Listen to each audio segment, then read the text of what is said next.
Stand by to launch FanStream Sports. 3, 2, 1.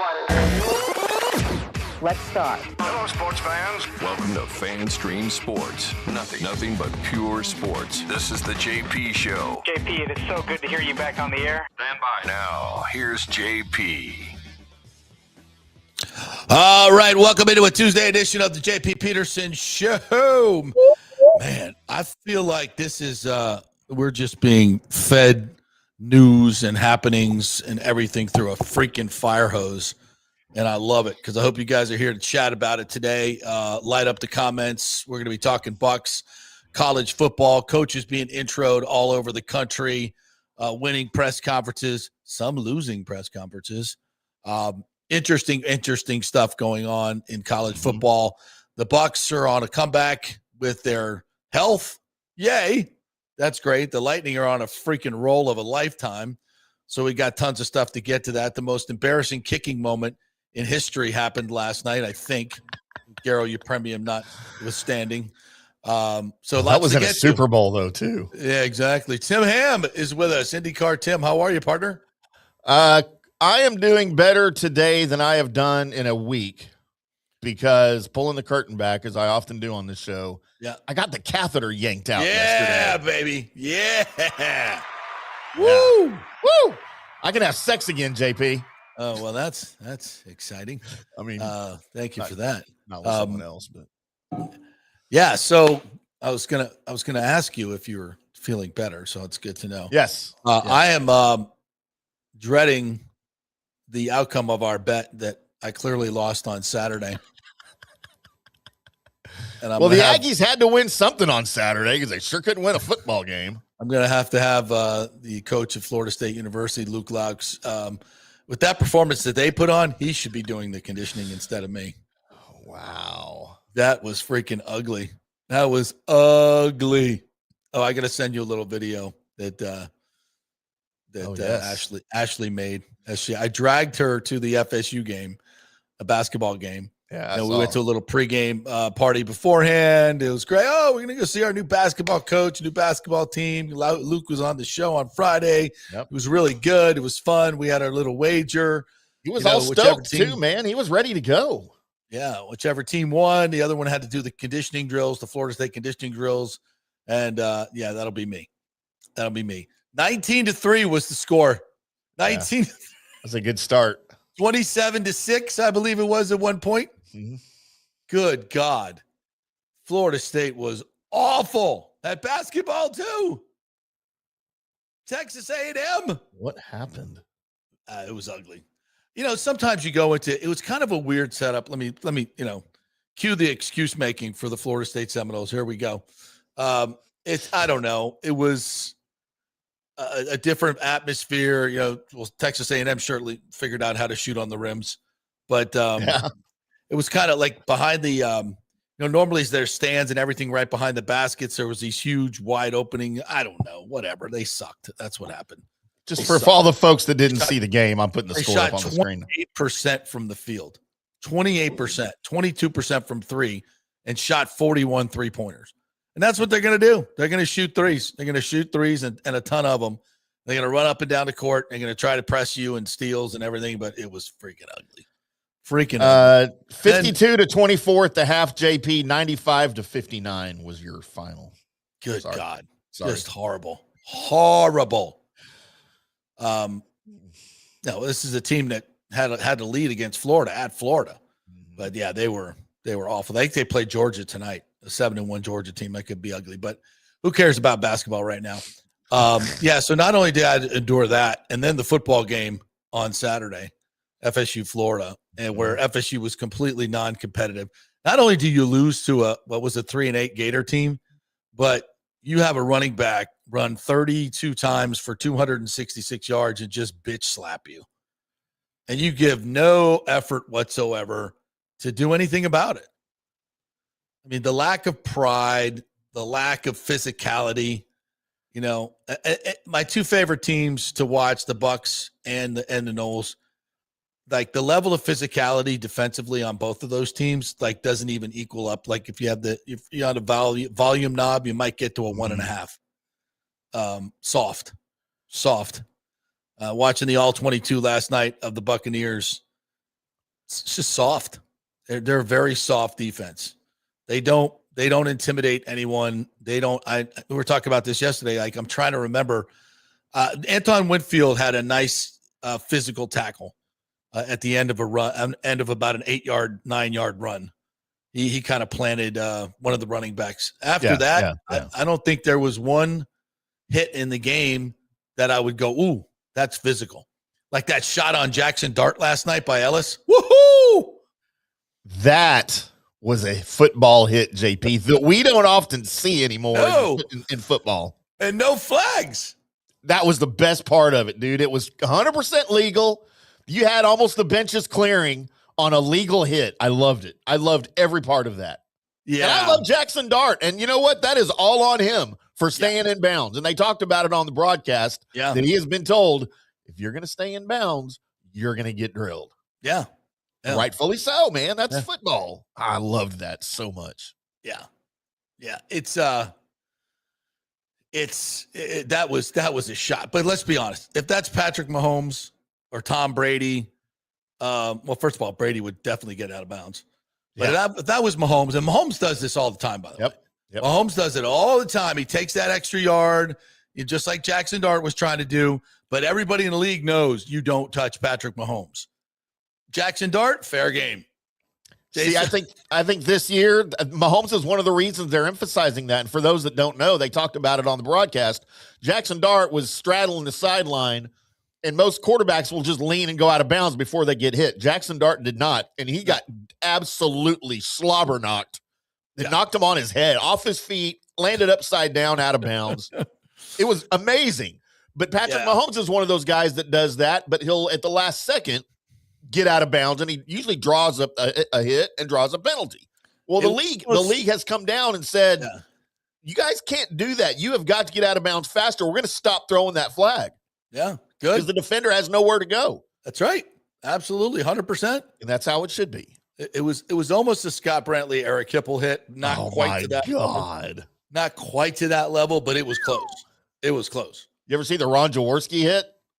Yeah, that's a good one too. That's a good one. That'll scramble your eggs. Almost killed him. I thought he was dead. No. So, all right, to set up the show, Scott Reynolds is going to join us at 10:30. Pewter Report. We'll go over this scintillating Bucs Cardinals win. I stayed up till 2 a.m. watching the all-22 last night. I have thoughts on this team. Wow. And they kind of reinforce a lot of what I said yesterday. But yeah, I'm kind of in a nasty mood today, Timmy. I can tell. I love it. Kind of in a little nasty mood, and I'm not giving much deference today. I'm going to probably rip a few people, and hopefully you guys will rip me, because that's happened a lot recently. College football will do that to you.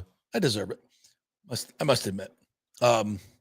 So where should we begin?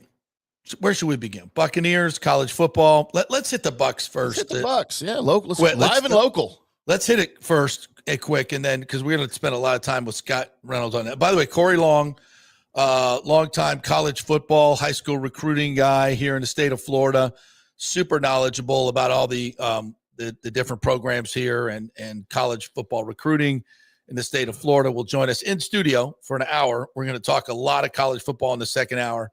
So get ready for that and take your comments and thoughts. All right, so Buccaneers, good news yesterday. Todd Bowles was telling us what we'd heard from a couple of outlets, that Jalen McMillan is cleared to practice and ready to come back. Doesn't mean he'll come back immediately, but he's cleared to practice and should be back in the next couple of weeks. Mike Evans as well, getting ready to come back in December. What month is it? It's December. And nice to have a couple of Christmas gifts in Mike Evans and Jalen McMillan and Kalijah Cansey. Now, I know a lot of people will be like, oh, well, they're going to – these are guys who are game changers. These guys are game changers. Not so much J-Mac, although he played very good in the end of last season with 8 touchdowns, I think, in the final 8 games. Really, really good. And Mike Evans changes the entire way teams have to play the Bucs. And Emeka Ibuka was so much more productive when Mike Evans was on the field. There's a reason for that, because Mike takes all the double teams, and that leaves the second or third best corner to try and cover Ibuka and can't do it. And Godwin, boy, I was pleasantly surprised by it. By the way, Mr. King, where are you with this morning? Who said no, Bucky and Godwin ain't coming back? Really? Really? I still want to know who your sources were. if indeed you had sources. His sources were the most other negative person, Bucs basement.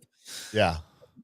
So those guys, and obviously paying dividends immediately, especially Bucky, and Godwin had a really, really good game, running through tackles with a burst that I didn't expect. I'm going to be honest with you. He a couple of plays, he's running away from guys. I did not expect that. Mm-hmm. I didn't expect to see that for quite some time. And I didn't expect to see him running through tackles, which he did a couple of times. That's the old Chris Godwin. And I'm frankly shocked to see that in the first game back. I was talking to Tristan Wirfs after the game, and he was asked about Godwin and some of these guys rehabbing, and he obviously had to sit out some games and rehab as well. And he was like, you guys have no idea how much this sucks. I can't even believe that Chris Godwin has done this twice, long rehabs. And we don't talk enough about that. It is absolute hell. And listen, these guys are well compensated. It's their job to get better. So that's all you got to do. It's all you got to worry about. I get that. But Lord, it is hard, freaking isolating, back-breaking, painful ass work.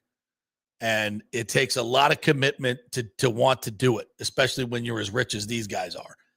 And obviously, and it's a reason why they gave Godwin the contract, because they know he was going to do everything he possibly could to get back.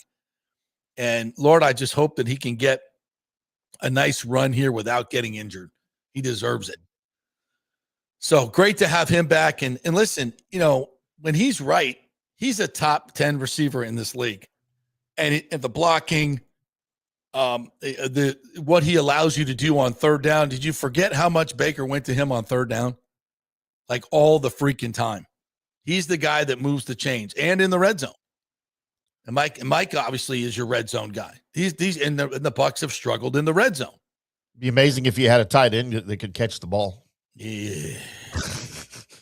And of course, Godwin did drop a touchdown pass. It's okay. His first game back. It's fine. Yeah. And there was, it's a tight window. Guy flashed in front of him. So there was a little, extenuating circumstances. But Godwin, yeah. Good to have Bucky back. And boy, he makes such a difference. Boy, watching the all 22, and there's just nothing there. By the way, I just have to say this. Dan Feeney, the right guard, it's comical, bro. It is comical how bad this dude is. Like, I wanted to string together a ton of his plays to the Calliope music, because it gets to the point, like, if I know that, when Baker gets hit because this guy's whiffing blocks, it's not funny. Yeah, it's Benny Hill, baby. When he pulls, it's like, woof. He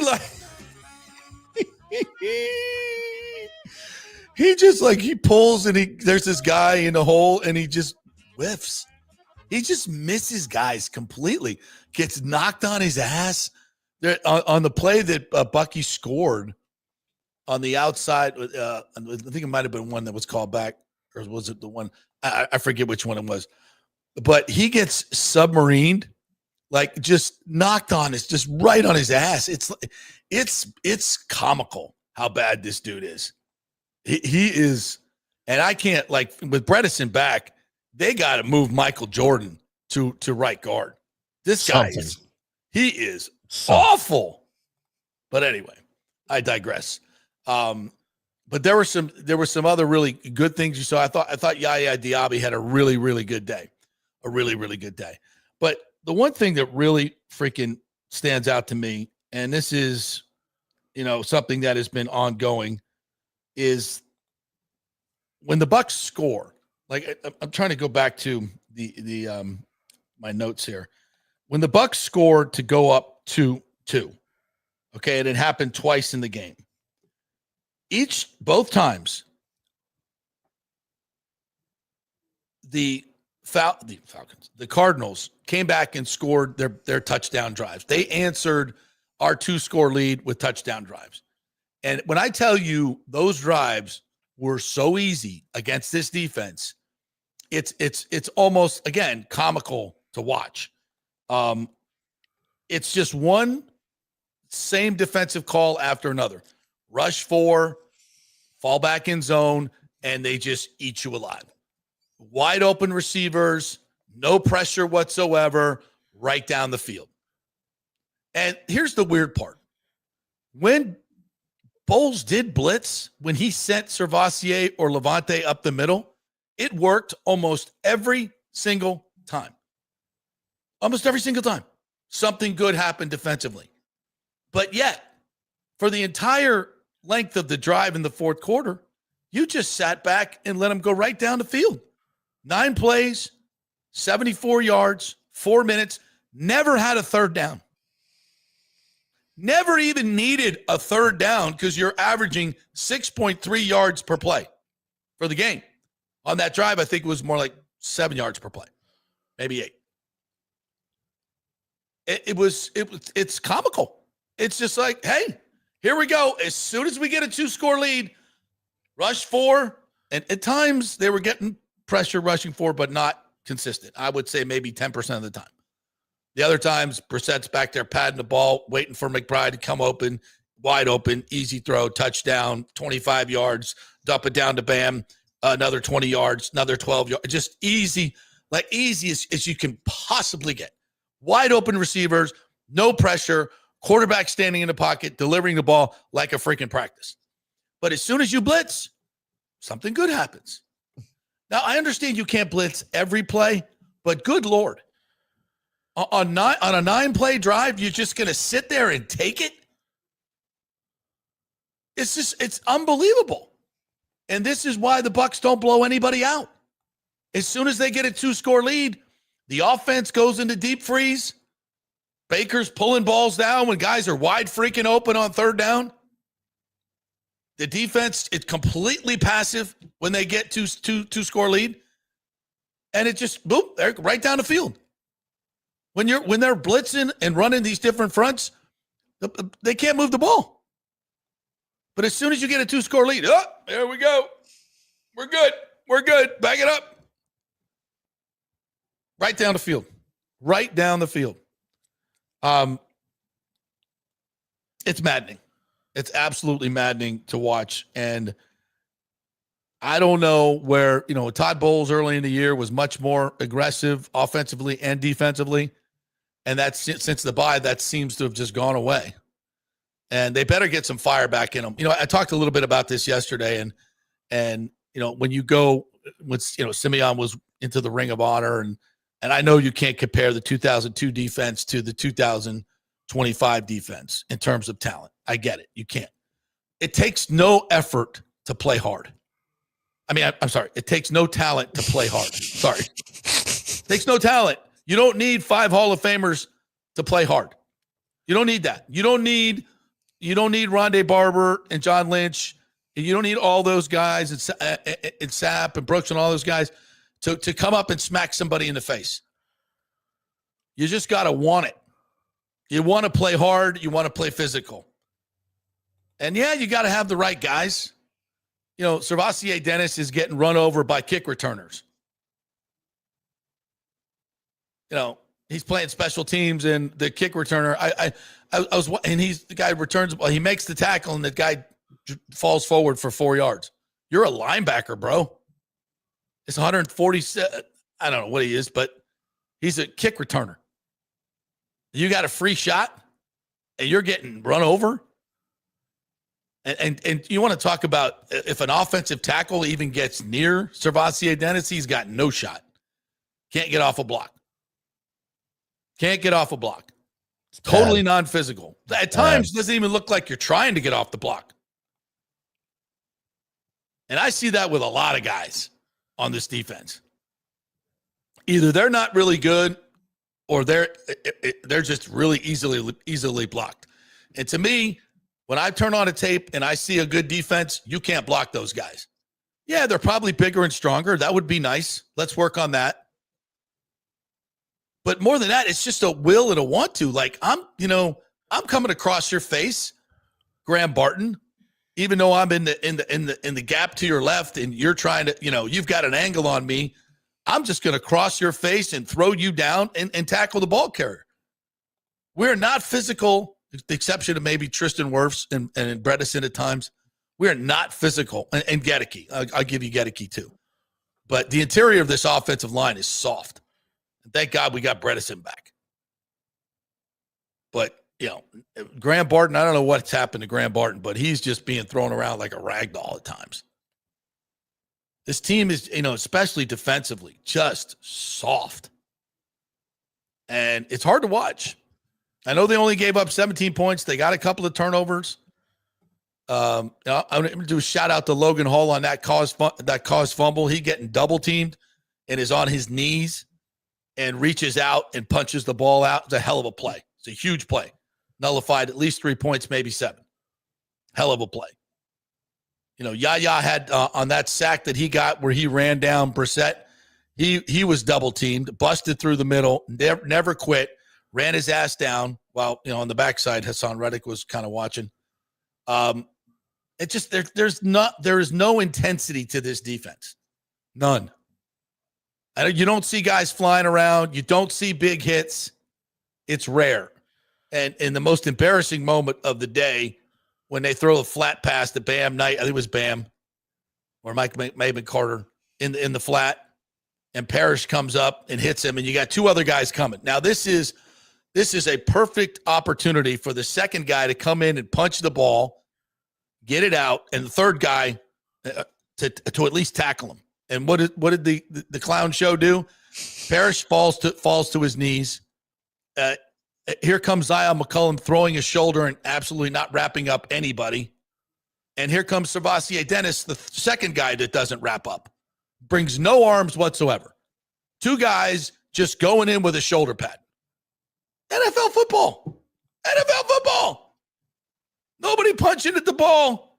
Nobody wrapping up in a critical play. 3rd down. I mean, just, you look at the scoreboard and you go, 17 points. Boy, this defense gave up 400-plus yards to the Cardinals. And it was easy. And they're lucky to win. Missed field goal. You got a couple. You forced the turnover. Yeah. It wasn't. Listen, they won the game. And I don't, and of course, so many people say, it's the NFL, you win the game, stop bitching. Well, that's not the way we do it around here. It's about the process. It's then more than the outcome. What is your process? You're soft defensively. You get up 2 scores. You go conservative. Doesn't work in this league. Teams are too good. You're lucky to win. They get. I thought Riley Dixon had a great game. Finally, the punter did something. And, you pinned him in deep and you got off the field at the end with the 4th down. And what happened? You finally blitzed. You blitzed and you forced 2 incompletions. Thank you. And maybe he was just waiting for that particular moment. My feeling is when you're up 2 scores, blitz more. Because I got news for you. Every time you go into this rush 4, cover 2, it's an instant touchdown. Within 4 minutes, they're down the field. So why not, if they're going to score anyway, why not get after their ass? Maybe you might stop them. So, I mean, I hate to be negative about after a win, but it's just, there's nothing impressive about this defense. And when you think about how we used to play defense around here, this is an embarrassment. And Todd Bowles should be embarrassed by this defense, especially since the bye. Yeah, you got to win. Yeah. You got to win. But this was, it's terrible. You know what I see, JP? Of course, the 2 teams that I watch the absolute most of in the NFL are the Cowboys and the Buccaneers. And do you remember early in the season how absolutely dreadful the Cowboys defense was? Oh, my God. How historically bad it was. You had guys that looked like they didn't know how to play defense, but you knew that they knew how to play defense, so that you knew there was something wrong here. And the Cowboys pinpointed that Matt Eberflus, the defensive coordinator, was trying to run a scheme that the players couldn't run. They'd physically and mentally could not carry out their individual duties from play to play. And that's what you got as a group, is what we saw early in the season. Now they've obviously added some pieces too, but even before they added the pieces, they resolved a lot of that by changing the scheme a little bit to fit the players. And credit Matt Eberflus for that. What I'm seeing on the Bucs defense now, since the bye that you just described, is players who either don't believe in the scheme or don't understand their assignments. Yeah. And that's playing tentatively. Yeah, that's almost more alarming than, guys just playing poorly. Yeah. If they don't know what they're supposed to be doing and they're questioning their assignments from play to play. Now, poor tackling is just poor tackling, right? Like 7 years into the bowl system. Exactly. That's what I'm saying. Like, what has changed? Has there been something that changed schematically on defense for these guys, or are they just sick of listening to Todd Bowles' voice and don't give a crap anymore? Well, listen, there's a narrative and a feeling around the league that Todd Bowles runs a very complicated defense. And I think that's true. And it can be, and a lot of times it's used to praise him. Oh, he's a genius. He's so multiple. You never know where the blitzes are coming from, blah, blah, blah, blah, blah, which is true. But at some point, it's not working. The numbers are the numbers. It ain't working. And if you look over the life of his defenses here from a numeric standpoint, they haven't been good. They've not been good. A lot of 29th ranked pass defenses because it's too freaking complicated. And too many, I don't care what you say. It was last year, I think the Bucs were far and away the worst team in coverage in football. Like their average margin of separation was like 4 yards. I mean, it's just insane. Those numbers telling you exactly what your eye test tells you on a weekly basis. Either these guys are terrible at covering or they're confused. They don't know where they could be. They're the worst zone team I've ever seen in my life. None of them know how to play zone defense at all. They go to a zone and then they just stand there. They don't go to match up with a player as he enters the zone. They just stand there and let guys catch footballs time and time again. The creases of the defense are just so obvious and predictable. And when you have a quarterback that can sit in the pocket, when you can't get pressure with 4, just waiting for these routes to develop, these zone beaters where they're easy reads, when you flood a zone, it's easy. And the numbers suggest that it is. Yeah. And when you play against the bad teams, late in the game, boy, there were some really curious throws by Jacoby Brissett. Like guys were wide open. He was going to covered guys. The only time he missed is when we sent 5 guys, and it worked almost every single time. But you didn't do it. I mean, it's like, well, you can't do it all the time. Well, if it's working every freaking time, why not do it? They can't stop it, even if they know it's coming. And you got some really talented blitzers on this team. He's got to let it loose, man. But he's scarred. He's scarred from, they get beat on the blitz at times. They do. But you know what? I'd rather get beat on the blitz than giving up these 5-minute, 4-minute, 7, 9 play, 6 play, 75-yard drives that are just lay down. Lay down. Yeah. Make them earn it. Make him earn it. And I'm going to tell you what, he missed a bunch of throws. There were wide open guys on wheel routes, deep routes, and Brissett just missed them. Didn't see them. It could have been so much worse.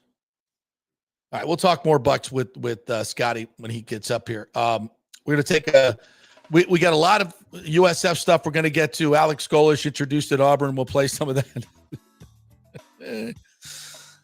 Man, when they go with the new boyfriend or new girlfriend, when they're just thing's a mess, JP. Jilted lovers everywhere. It's just he's an absolute mess. Awful.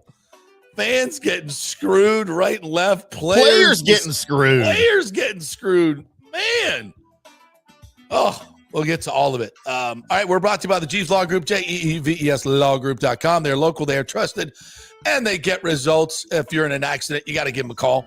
They're small enough to make you a huge priority, but big enough to take on the big insurance companies and other law firms. And they don't want to see Scott Jeeves coming. He is a terrific attorney.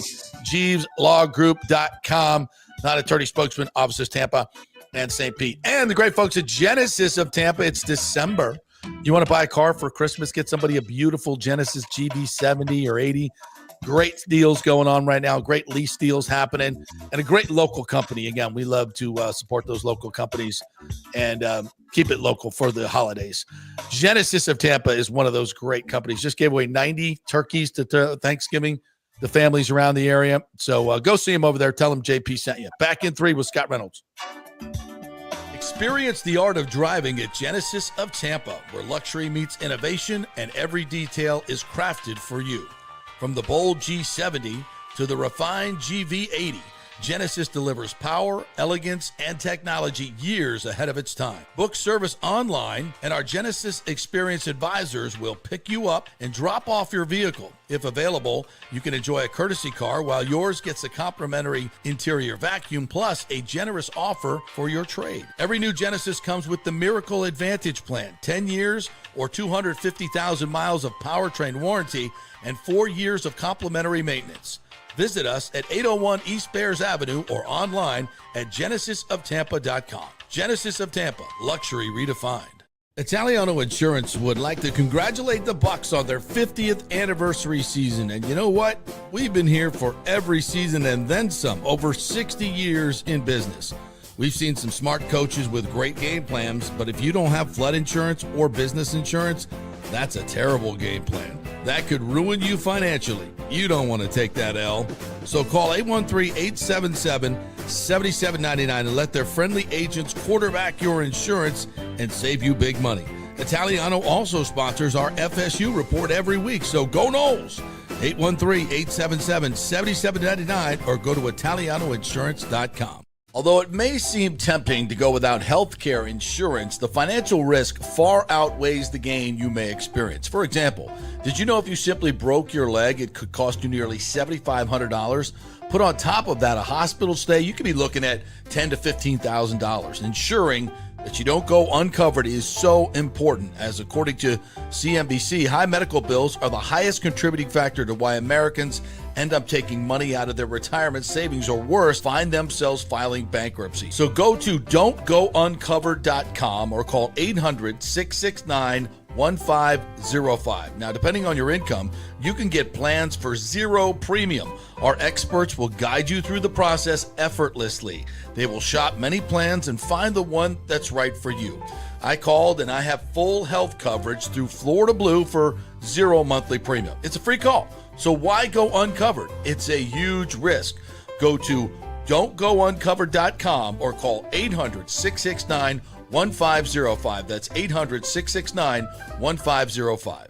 Are you having legal issues with a business partner or other legal business issues? The attorneys at Walters, Levine & DeGrave can help. Call 800-616-0384 for a free consultation. At Walters, Levine & DeGrave, we've redefined what a law firm can be with top-tier attorneys, personal service, and 26 years of success. From business law to civil litigation, we deliver smart, client-focused solutions. Walters, Levine & DeGrave recently won a $6.4 million jury verdict from a large real estate developer, and they can win for you too. Walters, Levine & DeGrave. Let's solve it together. Not attorney spokesman. For a free consultation, call 800-616-0384 or go to walterslevine.com. Offices Tampa, Sarasota.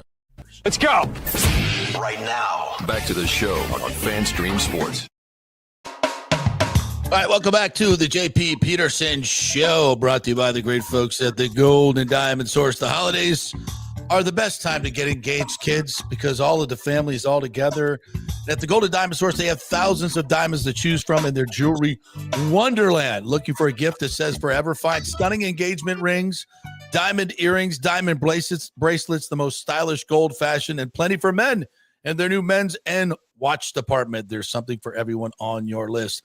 So don't settle for anything less than perfection, folks. It's the Gold and Diamond Source. If you're getting engaged, you got to go over there. They make it so easy for you. I did it. Nick did it. If Tim were only a customer, they'd never have to. Ain't happening. Yeah. But the Gold and Diamond Source is where I'll get something for me. Yeah, there you go. There you go. The Gold and Diamond Source. 3800 Olmerton Road. I was there this morning for their Giving Tuesday event for Hands Across the Bay. Yeah, I went over there to say hello, and you came too. Yeah, 3800 Olmerton Road. It's Giving Tuesday. Go up. They got a great raffle going on. They got food, coffee. I had a really nice blueberry muffin. So go on over there, grab some food, get in the raffle, and support Hands Across the Bay, which is an amazing charity that helps women who have been in abusive relationships. And they do a great job over there. So please head on over and tell them JP sent you. Bring money. I have a question, JP. Yes, sir. Hands Across the Bay. Yes, sir. Did you show up and have to hold hands with strangers while you were there? No, but I would have. With strangers? I would hold, yes. Without gloves? In a show of unity. I would indeed. Man, you're brave. We need Hands Across the Bay, actually. We need more unity in the community. Yeah. I get it. I'm all for the cause, but let's ask Scott Reynolds. Stranger. Let's ask the great Scott Reynolds how he handles. Would Scott you hold hands with strangers? Depends on the occasion. Yeah, if you're at a let's say you're at a prayer meeting or something at a church. Sure, absolutely. Everybody, you reach for across prayer, the aisle. Yeah, for sure. Yeah. I don't know if I can do that, boys. Y'all are braver than me. No, never. Yeah, it's not. They have this thing called soap. That's true. Okay. Yeah, and you can sanitizer. Yeah, it's no big. Yeah. You think I'm a crazy person? I carry that around with me? No, but they have it in most public restrooms. They have it everywhere now. Pretty much. Yeah. Good Lord. How are you, partner? I'm doing pretty good. Buccaneer fans, I think, are happier than they have been in a while. I don't know if they're thrilled by what happened on Sunday. I think they would have been thrilled. I've spent the last kind of not 48 hours yet, but we're getting close to it since the win. And I think if a couple things had happened, Buc fans would be feeling a lot better. If the final score was 17-3 or 20-10, right, where it was a double-digit win over a 3-win team, I think that would have placated a lot of Buccaneer fans, and I think made them happier. I think everyone's happy with the win. Some of it was like they finally won, more like a relief than a joyful occasion. But also, too, if the Panthers had done what they were supposed to do and lose to the Rams, I think Tampa Bay fans will be feeling a lot better now, a game and a half ahead of Carolina. But the fact that the Panthers got a win over the team that just dismantled the Buccaneers on Sunday Night Football, that's the double whammy that I think has Bucs fans gripping about this and gripping about they beat a 3-win team. But, the book on the Cardinals, the final score played out exactly how I thought it was going to play out. Actually, I thought the Bucs were going to win by 4 because I had the point spread. I had 3.5, and I was really disappointed to see them give up that last touchdown. Cost me some money, but at least the defense fought hard for that last touchdown. They did, and they made it easy rather than super easy. So I guess we can say that, right? I just went on this rant about every time the Bucs got up 2 scores in this game and just about every game, they go to this soft ass rush 4, drop 7, play soft zone defense, and it's 7 plays, 75 yards. Pretty easy. Touchdown. Right down the field, 12, 15, 10. And the second time they made it 20-17. Yeah. Never even had a third down in the drive. Right. Yeah. That final drive where the Cardinals scored the Trey McBride touchdown. And I kind of called it in the press box. I don't know if you heard me. You're sitting a couple seats down. But I just said, ooh, Tyke, he better make a play here, and he didn't. And it was a touchdown for Trey McBride. Yeah. Really good player. Really phenomenal tight end. But let me just add a little bit of perspective here. I know nobody wants to hear it, but I'm going to do it anyways. All right. The Buccaneers defense didn't play as bad as you think, right? They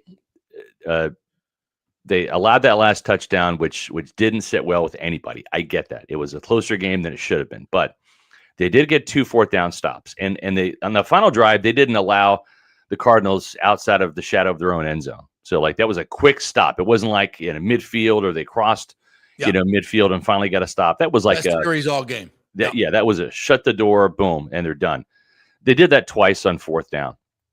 They did come away with 2 turnovers. They won the turnover battle, which was always critical for the Buccaneers this season. They're 0-2 in games. They've lost the turnover battle. I want to say they're 5-2 in games they've won it, and they're 2-1 in neutral situations. So usually the Bucs win the turnover battle, they win the game, and that's kind of how they are this year, and that's good. They're +9, which is the second best number in the NFL behind Chicago, which is +17. 17, yeah. So those are some positives. Also, too, holding the Cardinals to 17 points, that is 5.5 points below Arizona's scoring average. So really, outside of that final touchdown, which kind of irked you, not just you, but everybody, and the fact that maybe if the Buccaneers had used that final drive to just go down there, kick a field goal, they win by 6, or score a touchdown, they win by 10. People feel better about that. But if you look at what Tampa Bay has done over the entire season, and I know people are ripping Bowles and saying, he needs to give up play calling duties and all this kind of stuff. But by and large, when you look at what Tampa Bay has done in terms of holding opponents to a reasonable score, and in a modern day, if you hold an opponent to 20 points or less, that's really good, and you're probably going to win the game. So let's just go through this real quick. They allowed 20 to Atlanta, got the win. They allowed 19 to Houston and got the win. The Jets scored 27, but 7 of that came on a blocked field goal. So they really held the Jets to 20, and they got the win. They allowed 24 against the Eagles because there was a blocked punt for a touchdown. So we're not going to count that, but they lost that game. But they should have won outside of that because they scored 25. The Seattle game was a crap to bed game. They gave up 35. They're lucky to win with 38-35. They held the Niners to 19 points and won. They gave up 24 to the Lions, and they lost that game for sure. They allowed the Saints to score 3, and of course they won that game. And then more recently, what you're looking at is 28 points to the Patriots, and they lost 44. Which could have been 42 if they wanted it. All day long. They did whatever. But they didn't get it. 44 to the Bills, and they lost. 34 to the Rams. Technically 27 because 7 of that was courtesy of Kate Otten. You're going to look at the Rams score and say 27. Scott, come on now. They totally took their foot off the gas in this second half. But that's on the Rams. That's not on the Bucs. That's on the Rams. That's not on the Bucs. We're evaluating the defense here. Okay, but what defense? You turn. How much do you want to give him, JP? How much do you want to give him? Just give me a number. How much? 40 points? The Rams? Yeah, 70. They could have scored 70. They didn't have time to score 70. Okay, that would have been Kate Otten giving the ball away 4 more times on pick sixes. Okay, so you know what? I'm going to go 45 for you. Let's go 45. 45. So 45, 44, and 28. That is an average, and I'm really bad at math here, but let's just say it's an average of 40 points per game. Yeah. So Todd Bowles' defense held the Cardinals to 17. That's half of what they were allowing in previous weeks. So all I'm saying is I think the storm is over. I'm not saying that we're going to see rainbows necessarily, but I think the clouds are going away, and we're looking at the Saints coming up. I don't see them scoring, more than 23 points, maybe. It's an average of 39, by the way. Oh, yeah. Well, I was close. I was very close. Damn, I'm proud of myself. Nice job. That's good. Should be. Yeah. Nice job. But you know what I'm saying? And then you got the Falcons. In other words, what I'm saying is I think Todd Bowles' defense is turning a corner.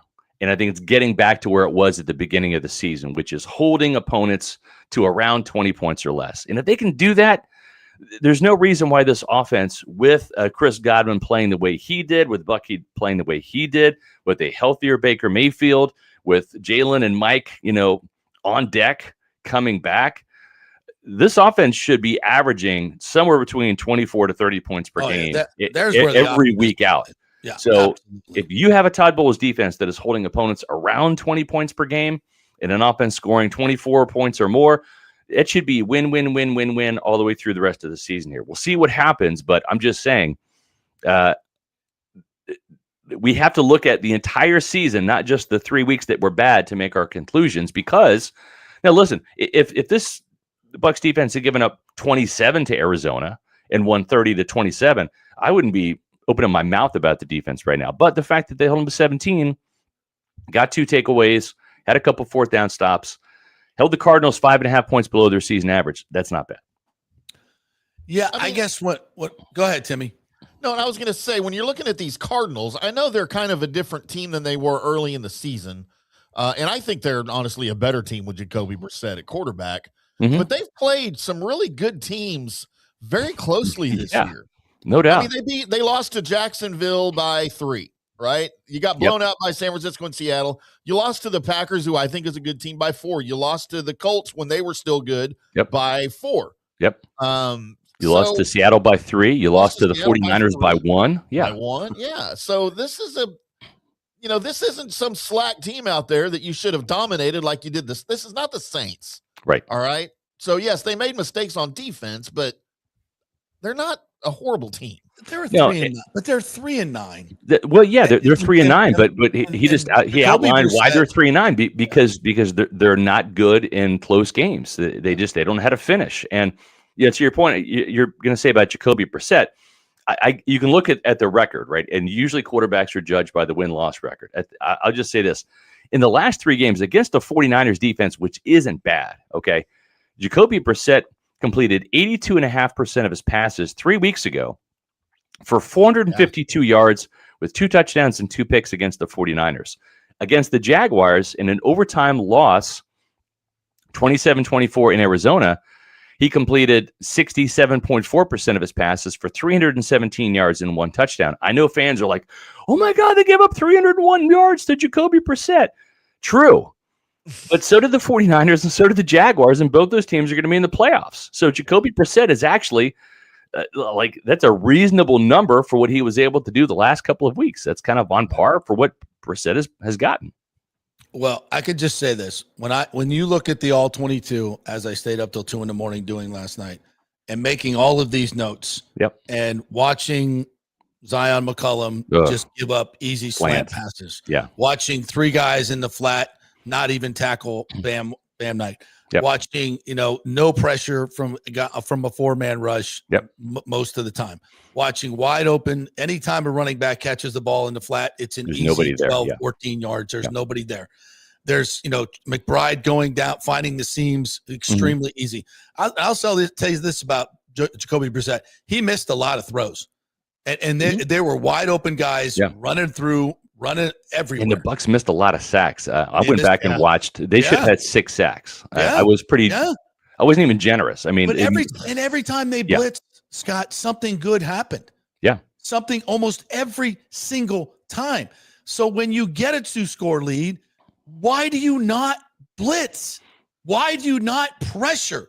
Why are you so effing terrified of getting beat on a cheapie that you don't play the defense that is actually effing working? Zion McCollum makes me crazy. Zion McCollum. Yeah, I think that's why. Is because he doesn't trust 27. But he's giving it up anyway. Well, I mean, it's at least when you have a lead, if you're allowing a team to march down the field, what are they doing? They're running clock. And at some point in time, if you have a double-digit lead, not a whole lot, 4 minutes. Well, I know, but it's better than 40 seconds, and I think that's what Todd Bowles is thinking. And at the same time, too, he's hoping that Antoine Winfield Jr. makes a play like he did. Tyke Smith makes a play like he did. Right? You're hoping, and I mean, and this is not exclusive to Todd Bowles. This was go back to 1990s Tony Dungy, Monty Kiffin football. They wanted you to do a 10, 12-minute drive because at some point in time, you're going to self-destruct. You're going to have a turnover, and the Bucs will capitalize. But if you allow teams to score in 3 or 4 plays, your chances of getting that turnover significantly reduced because there's just not that many plays where that could happen. So in theory, what you're saying is completely right. I'm just saying in theory, Todd Bowles is also right. He's thinking, if we're going to give up a touchdown, I'd rather have them chew 4 minutes up and go 7 or 8 plays rather than, the quick catch and run over Zion's head or something for a 54-yard bomb. You might also, force a turnover or get a sack that kills the drive. And we could argue about this all day long. We're not arguing. You're preaching to the choir. I mean, I am a high blitz pressure guy on defense. And I said this, watching Simeon down there. And listen, I'm not here to say that I want to see this defense look like 2002. I'm going to answer your question right now. Yes, Simeon Rice would get a sack on Sunday. If you suited him up, yes. JP, I'm going to read your mind. Yes, right now, Simeon Rice would have had a sack on Sunday. But I just hearkened back to those days when the place is going nuts. It's 3rd and 7. Simeon's dancing, and the quarterback knows I'm effed. Yeah. I'm already effed. And the left tackle is crapping himself. The left tackle literally is like needs a bathroom break because he's got something knocking on the back door. But it's not just that. I know they're not as talented. Right. It doesn't take any talent to play hard and physical. And these guys are so freaking soft. When's the last time you saw a big hit from one of these guys? I think Antoine had a nice tackle. Other than that. Oh, no. I unfortunately, I saw Zion McCollum and Servassier Dennis going for a big hit on Bam Knight and bounce off. Yeah. So instead of wrapping up, they threw shoulders. So honestly, I would much rather well, no, they made contact. They just didn't wrap up. And so, you give any running back that has a pretty good center of gravity and balance, you need to wrap up. And I will say this, the silver lining in the Cardinals rushing for 95 yards, and even though that was a catch, we're using this as an example, the poor tackling. To me, this was a blessing in disguise. You'd rather have the teachable moment come in a win rather than a loss. And if this is the week where they got to refocus and say, dude, like our tackling was absolutely piss poor, and we should not have allowed the Cardinals to run for 95 yards and average 5 yards a carry. To me, this is go back to fundamentals. You bring out the tackling dummies again. You work on this in practice because you have a couple of games coming up where you're really going to have to tackle. The Atlanta Falcons game with Bijan Robinson and Tyler Algier. You better bring your big boy pants for that. The Carolina Panthers the next week with Rico Dowdle and Chuba Hubbard. You better bring your big boy pants for that. And then the Miami Dolphins, Devin Achane. He is a guy where if you don't get him down, he's gone. Smoke. Yeah. And yeah, exactly. Gig him is right. And the thing is now the Dolphins have a little bit of momentum. You looked a couple weeks ago, you think, oh boy, they're going to finish, easy peasy here. But that week 17 game, you don't want to lose at Carolina to where, you're going to fall behind a Carolina Panthers team and need that week 18 win at home to win the division. You'd love to avoid that if possible. But that week 17 game is a little bit of a trap game because it's right in between the Panthers games, right? And the Dolphins better have the Bucs' attention when the time comes because they're actually winning some games. And again, if the Buccaneers win or lose in Carolina, they're going to be looking ahead to the rematch, right? And if they win, hopefully they will have beaten the Saints and the Falcons. They've already wrapped up the division, so it's a little bit less dramatic. But I'm just saying, they better tackle exceptionally well. And I'm glad that they had a poor tackling effort and a loss to where maybe this is a teaching moment for Bowles that recaptures their attention and says, guys, stop with the shoulder throws. We're not throwing chicken wings here. We need to wrap up and tackle. Yeah. All right.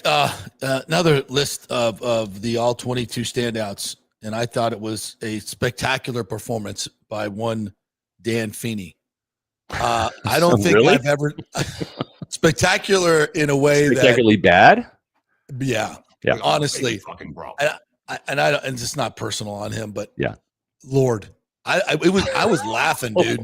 I was like really like I was like, oh Jesus! I said this on the podcast yesterday. It's embarrassing. We haven't seen the Luke and Luke show. We haven't seen the Lukes of Haggard, and I want to see that. I want to see Luke Haggard at right guard next to Luke Gedeke, because I think Luke Haggard, he actually I think was pretty impressive against the 49ers. Oh, he was great. I thought he played great. This guy though.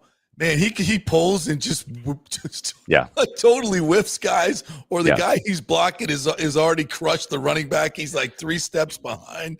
His angles, he gets blown off the ball. I mean, here's what coaches love experience, right? They love experience versus like unproven talent, and they lean on experience because they have this fantasy in the back of their mind that when it comes down to crunch time, this guy's not going to make the mistake, but. Like, again, I always use the term, you got to read the room. Dan Feeney was on the Bills practice squad. Yeah. Okay. It's like there's usually a career arc. It starts like this. You up and then you kind of crest and then you kind of come down. And like Dan Feeney's down here. Like his career arc is on the way down. He went from being a starter, now he's like 30-something, early 30s, and he was on the Bills practice squad when the Bucs signed him. So that's kind of an indication that you're getting a guy on the way down. Now, is Luke Haggard any better? I don't know, but I'd like to find out. The only way you really find out is to give, it can't be worse. To give him some experience. So I don't know. I'm going to be. It literally cannot be worse than what's on tape from these games. It's really, really bad. Yeah. All right. So going forward, I just don't have a whole lot of confidence in this defense. And when Kancey comes back, it certainly does make it. I do. I have some confidence in this defense. They're playing the Saints this week. This should be a better. This should be a better outcome. This should be a better outcome for this defense. Tyler Shuck has thrown, I think, 4 interceptions in 6 games, and is he better than Spencer Rattler? We'll see. But the one thing that concerns me about the Saints in general is, for whatever reason, this team plays better in Tampa than they do in New Orleans. I don't know why that is, but they play the Bucs better and harder in Tampa at Raymond James Stadium than they do at their own house in New Orleans. The Bucs have had more success in terms of scoring points, holding them down, getting takeaways and stuff in New Orleans amid all the voodoo than they do on their own turf. I mean, go back and look at in the Super Bowl season of 2020. Remember Drew Brees and the Saints came in and rolled the Bucs 38-3 on Sunday Night Football here. Todd Bowles is 6-1 all time against the Saints. And the Bucs have had complete mastery. The only time they've lost was back in 2023 when they had a chance to clinch the division that game. And Derek Carr came out and smoked them, and they won. So Bowles is undefeated against the Saints in New Orleans, but he does have one loss in Tampa. And remember that game last year, the season finale, the Mike Evans game, that was closer than it should have been. Yeah. And so that concerns me a little bit because for whatever reason, the Saints, I don't know if it's just getting out of that stanky building, that they play in. I don't think they ever got the Katrina smell out of the Superdome. I don't know, but Last time I was there, I can concur. Absolutely. Yeah. I think that's just the stench of New Orleans, though, to be honest. True. Yeah. I was going to say, you could walk down Bourbon Street and it's kind of the same stench. It's the same stench. It's fresh air in Florida and Tampa. So yeah, absolutely. Well, as they go forward, and they get these guys back, obviously offensively, this is going to help out tremendously. I will have to disagree on the defense. That's okay. I want to see Kancey get back, and that'll certainly help. But it will. Yeah. I'm more concerned about the Kirk Cousins versus Todd Bowles game in a couple of weeks. Plus, I mean, honestly, if I'm Brian Ford, I'm saying, gosh, you know what? Maybe it shouldn't be the creamsicle game because we always lose in the creamsicles. Maybe we should just fool the fans and trick everybody and just break out the 1976 throwbacks one more time and see if we can go 3-0 in those uniforms. We're 2-0, right? I know. Why tempt fate? Or maybe there's just enough Bucco Bruce mojo from those 2 early season wins that's going to carry over to the creamsicles. I don't know, but I will say this. I'm with you on that, 100%. If they lose in this game, and I'm going to piss off a lot of fans here, and I'm actually going to probably get some new fans too, because I think people are kind of split on this. If they lose Thursday night in 2 weeks in the creamsicle games, they need to just ban those uniforms. They just do. They've only won once in those in a throwback game. That was 2009 with Josh Freeman. Oh, yeah. I've come to that conclusion a long time ago. Yeah. I would never want to see those again. Yeah. I think we can't win in them. There's something dubious about it. And that's the reason why Brady wouldn't wear them. He knew. The ultimate winner knew. He knew that I cannot don this jersey. Got to retire. Win a game. Folks, I want to come back for one more year. Tampa's fun, but I'm not playing in those uniforms. Somebody told him he didn't look good in orange. Somewhere along I don't think it's a coincidence. I don't know if anybody's ever asked him, but we played every other season. We've played creamsicle, right? Well, they went from like 2009 to 2012. They're supposed to have in 2013. That's when that concussion rule came in, you're only allowed to have one helmet. Right. And then they lifted it in 2002, but Nike didn't have like enough orange material on hand to make the uniforms for that year, so it got delayed until 2023, and that's when they came back to life against the Lions in that loss. I think it was like 20-6 or something, 23-6. Yeah, and then it's been losses ever since. So I'm just saying, folks, if it happens again, I mean, we have to have an intervention here. We have to like identify there's a problem and address it, because there's no way on paper the Bucs should lose to the Cardinals on Thursday Night Football. And if they do, the jerseys have to be a bit of a culprit. We can't let them off the hook anymore. Burn them. Burn them or ban them. Either one. I'm just saying. I'm sorry. And if they win, I'll shut my mouth and say, go Creamsicle. But they look otherwise, great in the stands. They look great in the stands. We love him. Yeah, it's nostalgia. They won a couple games in him a couple of years ago. I should say a couple decades ago. Yeah. But it's just not a thing. I mean, unless they win in them, then exactly. we have to conclude that they correct. suck in the creamsicles, and it's partly the jersey's fault. All right, partner, tell everybody how they can get all your great content on the Pewter Report. We got Bucs Saints podcast tomorrow at 4:00 on Pewter Report TV, and along with another podcast at 4:00 on Thursday. So make sure you check out the Pewter Report podcast and all of our video content. I'll have a Bucs Brightside video out today, which will be longer than last week's because they actually won. And then you can find all that stuff on Pewter Report TV, our YouTube channel. You can also check out our content at pewterreport.com, where I've got plenty of columns, and we have all of the breaking news and injury news and game analysis you're going to want to read. And you can follow us on Instagram, Facebook, and X at Pewter Report. Awesome stuff, Scotty. Thanks, man. Appreciate By the way, your hair looks you. fabulous today. Oh, thank you so Absolutely much. fabulous. Thank you. All right. I'd love to have you stick around for the next hour. Corey Long's going to join us. We're going to talk a lot of college football. Boy, our college football game is in a terrible. Okay, let me ask you real quick before we go. Your thoughts on Jon Sumrall taking over with Florida and you guys being stuck with Mike Norvell? That's all I needed to hear. I can say this, that neither one of us is happy. Yeah, true. Any Gator fan that's sitting there, and they tried to sell me on this last night, a bunch of them. Oh, well, we didn't want Lane. Shut up. Shut up. Just shut up. Just because you got jilted, now she's a hoe. Okay. The state of Florida football with having to go to outside of Power 4 conferences and find head coaches is kind of stunning, isn't it? It's stunning. Did Alex Golesh not want Florida? Did he prefer Auburn over Florida? I don't know. I think Golesh is a damn good coach. Yeah, I don't know if Florida went after him. Why not? Isn't that part of the problem? Yeah, isn't that part of the problem. Like he's right there, like 2 hours south, and he's doing things with not a lot of resources at USF and winning and upsetting like big time schools. He beat you. And he beat you. Yes. So he came into the swamp and won. What are you doing, Florida? He's right there. He's Florida right 2 hours away. They didn't even try to go after Alex Golesh, reportedly. They didn't even try to go after James Franklin. What do they do? Were they putting all of their eggs in the Lane Kiffin basket? Oh, yeah. They thought they had him. Like, absolutely, 100%. Wow. Like, it was like, why would he not come here? Why would he go to LSU over Florida? Well, Jimbo. Go get Jimbo. That's how far the program's fallen, and that's unfortunate. And we're stuck with Mike Norvell. But as I've said, and nobody wants to hear this, we're not stuck with Mike. I don't think he's going to be around very long. You think he's going to opt out? We'll see. Okay. It's very non-committal of JP, isn't it? We'll see. I trust JP when it comes to the Knowles. I don't think anybody's in Tampa more connected to JP. I haven't met him he might be here next year. I don't know, but I know there's things in the works. Yeah. There's nobody at Florida State that wants to keep him on. Let's just put it that way. Yeah. There's reasons why he's still here. Yeah. And it has it's everything to do with money. Sure. But that may work itself out. We'll see. Interesting. We'll see. There you go. All right. Appreciate it, fellas. Have a great week.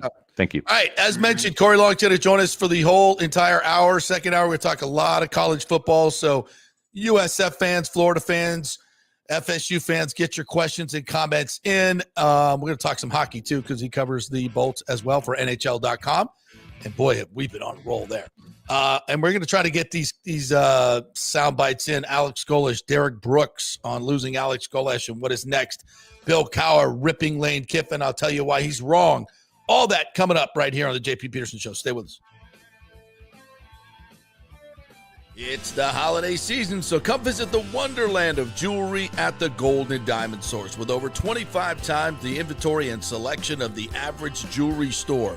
Guys, get your shopping done early, and if you have no idea of the trends and styles that your lady wants, that's cool. The incredible staff led by Julie and Steve Weintraub and family will offer up some great ideas with no pressure. They offer everything for the first-time jewelry buyer to the most exquisite selection of museum-quality pieces. Enjoy a comfortable, relaxed atmosphere and experienced staff, geologists, jewelers, and designers for all your jewelry needs. From the luxurious jewelry boxes to their VIP customer care, there's many reasons to make sure it's a gold and diamond source diamond. Keep it local this holiday season. Shop online anytime at goldendiamond.com or just come by their showroom at 3800 Overton Road and always online at goldendiamond.com. JP here for the Jeeves Law Group and my man Scott Jeeves. If you're going to hire an attorney, do you want some guy looking for a quick settlement and a quick buck, or do you want an attorney with some chops? Scott is a board-certified civil trial lawyer and a certified circuit court mediator. Been practicing in the Tampa Bay area for over 30 years. He is a peer-reviewed AV preeminent rated civil trial lawyer. They just don't hand out those classifications. He's been the lead class action counsel on many complex consumer protection cases and has handled hundreds of serious personal injury cases. He's dedicated his career to protecting injured victims and is committed to vigorously representing you. We're local, we're trusted, and we get results. Personal injury and personal attention. Call for a free case evaluation. That's 888-9-JEEVES. That's 888-9-JEEVES. The Jeeves Law Group. Welcome to Kingmakers, home of the JP Peterson Show studio and Tampa's premier business networking and social club for members only. By day, it's an exclusive, vibrant co-working space with a stylish conference room, focus rooms, a full production studio, and an in-house marketing team. And by night, Kingmakers transforms into a sports-centric social hub with a full sports bar, golf simulator, and exclusive events. For young entrepreneurs and seasoned professionals, it's the perfect place to work hard, play hard, and make big moves in Midtown Tampa. Close the deal, celebrate the win. Only at Kingmakers. Become a member today at kingmakerstampa.com. Your business, your club. Are you looking for an honest AC and plumbing company? I mean, that's like trying to find a humble Saints fan, right? Well, try my friends at Third Generation AC and Plumbing Services. Been in business since 1995 here locally. And listen to what one of their customers said. Quote, the gentleman providing the service was exceptional, on time, knowledgeable, professional, and experienced. He was efficient, cleaned up behind himself, and did the work expeditiously.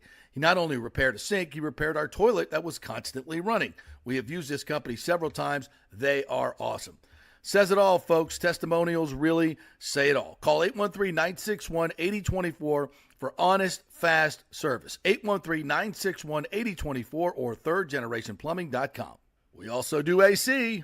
Ciao, Paolo Tini here, owner of Caffè Paradiso, voted number 3 People's Choice Award on Open Table. I want to thank all our loyal family of customers that have been enjoying our great traditional Italian dishes we make from scratch every day. It's a great family story we're proud of. Our family moved from Rimini, Italy in 1984. My dad, Caesar, started Donatello, and that's where I got the start in the restaurant business. I started Caffè Paradiso on South McDill in 1995, and we've been there ever since. From our traditional ossobuco, a veal slow roast for 4 hours, to our daily fresh catch, the Gruppo Paradiso, with a piccata sauce and lobster claw meat, homemade pasta like lasagna, farfalle salchicha, which is a bow tie pasta homemade with fresh sausage. Hold on a minute, JP's favorite. I love it. So come and have a glass of wine with me on South McDill. Get a reservation on Open Table and see all our 5-star reviews. Ciao, see you soon at Paradiso.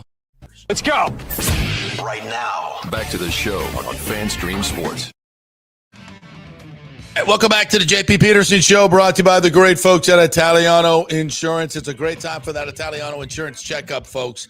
Just give them a call at 813-877-7799 and let them go through all your different insurance that you're paying right now, your homeowner's insurance, your flood insurance, your business insurance, your auto insurance. They can check it all. They represent dozens and dozens of companies, so you're not just dealing with one company. Let them compete for your business. There are a lot of companies coming into Florida in all these genres that are offering lower rates. And also, you may not be insured to the level that you need to be insured. They can answer all these questions and make sure you are right. They've been doing this for over 60 years here. It's a great local company, Italiano Insurance, 813-877-7799. Just had someone sign up for their homeowners insurance and saved $700 on their annual premium. So that's real savings, folks. You could do it at Italiano Insurance. All right, I want to welcome in our good friend Corey Long, who joins us all the time, writing for Fansided College Football and NHL.com. What's up, partner? How are you? Get your mic up right here. I'm doing well, man. I said, you know what? I need you to come in for a whole hour. Yes. Because this is just insane what's going on. And you, like me, have covered a lot of these programs for decades. We've seen it all. We've seen the heyday of college football and what this has become. And I'll be honest with you, Corey, this is my favorite sport, always has been. I'm truly concerned about where this is headed. And in terms of, I think we are really, really pissing off fans. And I know they're resilient and they're emotional, but at some point it gets just, it gets ridiculous. And I think we've reached that point.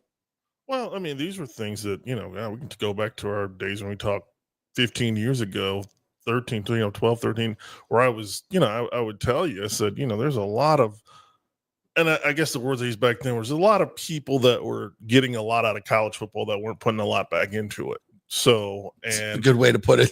And, and there was stealing money. Yeah. Stealing money, basically. Yeah. I mean, whether it was, these random bowls that were drawing, 4,000 people, and the way these guys were getting these major, how's a guy running the International Bowl making $750,000 off of that game, take home money when it draws 2,000 people, because they're charging the bands, they're charging the schools, and it's like, this is not the way this is supposed to be. So eventually that sort of mentality is going to trickle down, and then you get into a situation where players became far more knowledgeable about realizing, like, hey, there's a lot of money here that people who do nothing for this sport are getting. That money needs to come to us. That's right. And now it's coming to us. And, they in the process, they lost so much control. It's like, we can't do anything about the unlimited transfers. We can't do anything about, just all the different things. It's trickled down beyond college football. It's down into, amateur football, now into, prep football now. It's kind of ridiculous in general. So, yeah, I mean, this is the situation that we're in. They're going to have to figure out some things. I think there's certain things they can control, which probably means, if we want to stop things from happening like they just happened this past Lane weekend. Kiffin, Lane Kiffin, we're going to have to get rid of the early signing day, which is fun. A lot of kids enroll early anyway, so it doesn't matter. They graduate in December, they enroll in January, and it doesn't matter if the signing day is February. That's right. So if they're going to enroll early, they're still going to enroll early. Right. They did that before. Yeah. So it's fine. Just, you change the calendar a little bit, and schools aren't panicking to think we got to have some. It's like, no, you got to be here today. Sunday, signing day is Wednesday. You got to be here Sunday. No, you can't coach your team in the playoffs. No, you can't. And then, they're like, no, you can't deal with these kids for another year. Now you're taking half the offensive staff. And you notice ESPN isn't saying, Ole Miss, I worry how good they're going to be without their entire offensive coaching staff that is. They're not going to get the same treatment FSU got, is what you're saying. Yeah, no, they're not. Because they're in the SEC. Yeah, Herb Street, who just wants to have discussions. He was already out there, jumping on, there's no way they can really punish Ole Miss. Really? Yeah. Okay. How is that different than the Florida State situation? Yeah, and they'll say, well, we got to see Florida State a couple of times. You got to see them win games. The 14th ranked team, and you're just 6 points in about 100 yards. Yeah. And you're like, you can win games with defense. It's happened before. Yeah. Yeah. So, but that goes So let's dig in on the Lane Kiffin thing. I want to play this from Bill Cowher. Timmy, if you're there, if you want to roll this is Bill Cowher on the Dan Patrick show yesterday. If Timmy's there, he may have departed. Yeah. I'm here. All right, let's play the Bill Cowher one, and we'll react to it. Because what job offers or feelers did you get when you were with the Steelers? How often does that happen on an NFL level? I never even entertained. I don't think it doesn't happen at all. I think when you're with a team like that, you're just trying to win year to year. My fear of failure far exceeded my desire to win. I did not want to fail and get fired. I mean, that was always over the top of my head. I just knew it was results-oriented business. One on Lane Kiffin, it may not be. That's the one you sent me. I know. I must have screwed that up. I thought this was about Lane Kiffin. Basically, and maybe, well, it's not. My bad. So basically what he did was rip Lane Kiffin for leaving and saying it's about building young men. It's about, seeing it through. And I get all that, but I think people are just kind of missing the business side of this. This has become a business. Yeah. The LSU job on any level is better than the Ole Miss job in terms of the chance to win a national championship. And that's why Lane took the job. It's a better chance to get to his ultimate goal of winning a national championship. I don't think there's any good way, given this calendar, that you can go through this process and not piss somebody off. And it sucks for the players and it sucks for the fans. What I don't understand is if the players wanted Kiffin to coach, and they did, and they voiced that to Keith Carter, and if Lane wanted to coach, and he did, to see it through, and Lane wanted this process to not affect him at all and do it after the season, but Ole Miss didn't want that. They wanted an answer now, and they gave him an ultimatum and then said, get the hell out of here. And I think it was 100% the wrong thing to do. I'm not saying it's a perfect situation, but he's going to leave anyway. Yeah. And the players that are going to go anyway.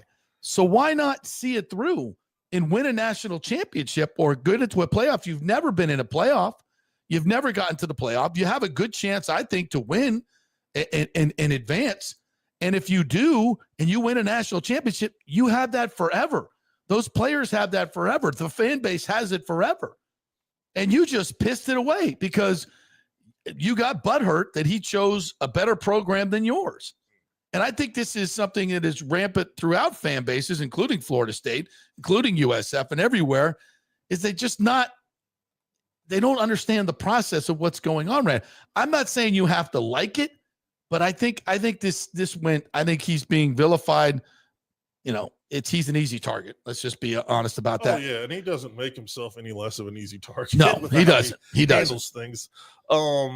As I always say, he's really different than his father was. He's a very much different person. Yeah. I have to look at this from Keith Carter's standpoint of that he's trying to protect his program. He's trying to protect his university. He's trying to protect the integrity of what he's doing out there. And again, we have to understand you have a football calendar. You have a signing day that starts on Wednesday through Friday. You have a transfer portal day that I think begins on January 2nd.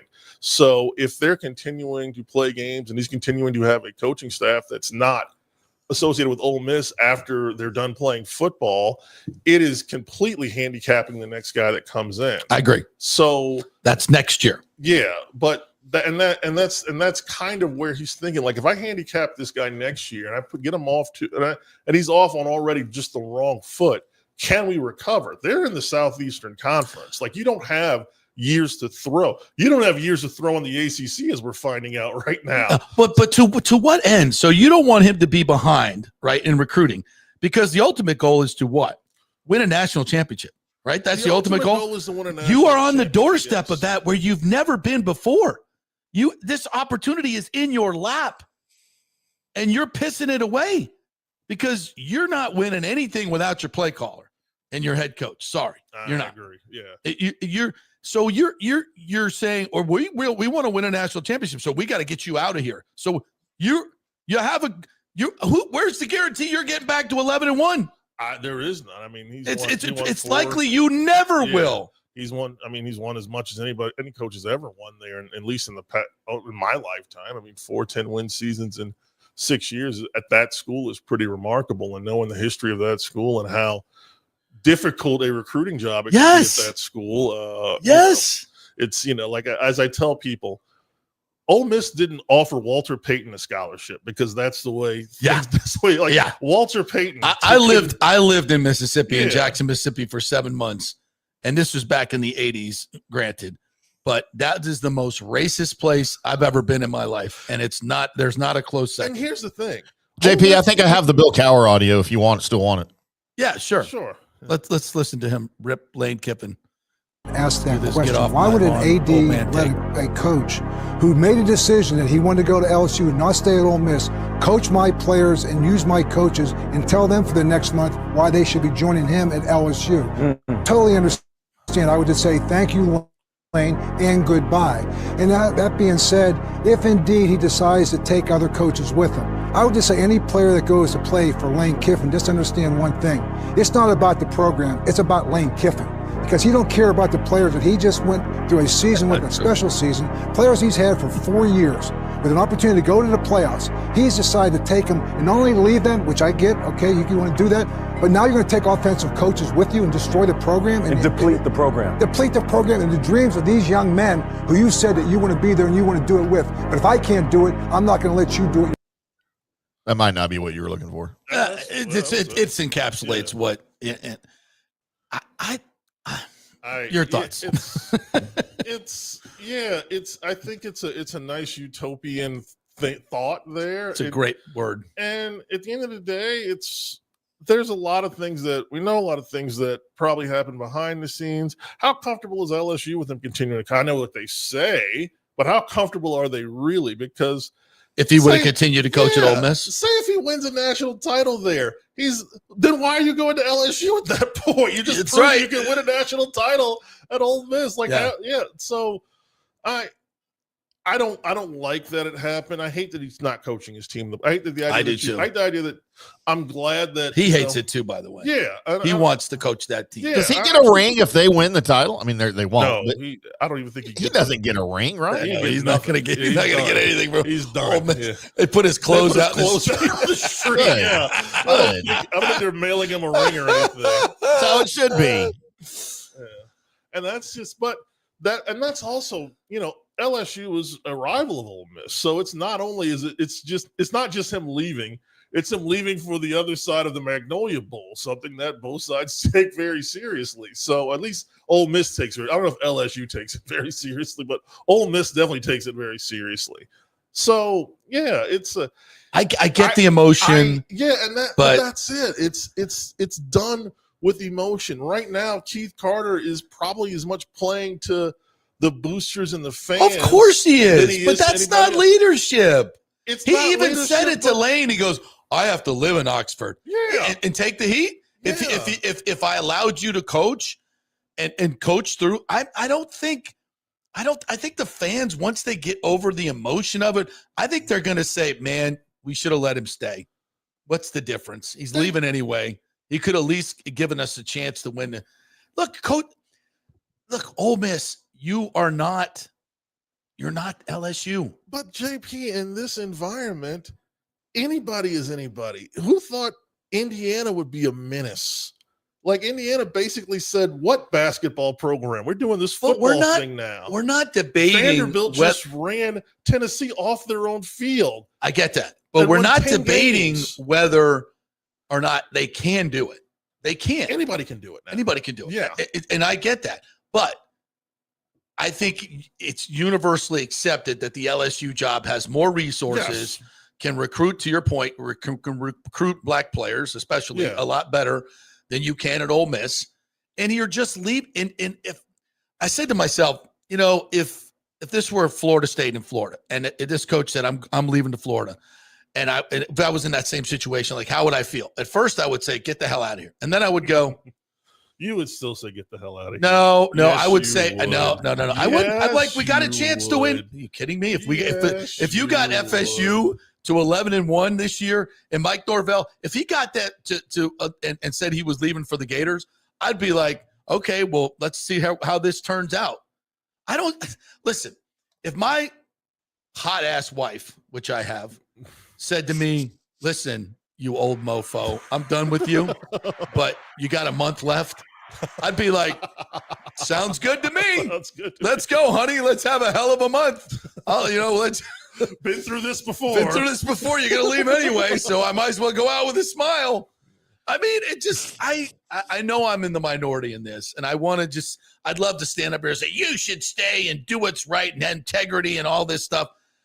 I don't know. There's just not a lot of honor among thieves. Yeah. Is what it comes down to. There's Yes. not a lot of honor among thieves. Yeah. I just don't think there's any good way to do this. But in the NFL, the good way to do it is to get the calendar back to where this is not an issue. Yeah. That's the easiest thing to do. That's the one thing. How do you do that? You very simply say, you move the early signing period up to September, you get rid of it altogether. Just get rid of it. Just get rid of it. Get rid of it. That's your start. Because again, kids that want to enroll early are going to enroll early. If you want to enroll in January, you graduate in December, you enroll in January. That's right. And you can recruit. Most of them do, and you can recruit like that and still be fine.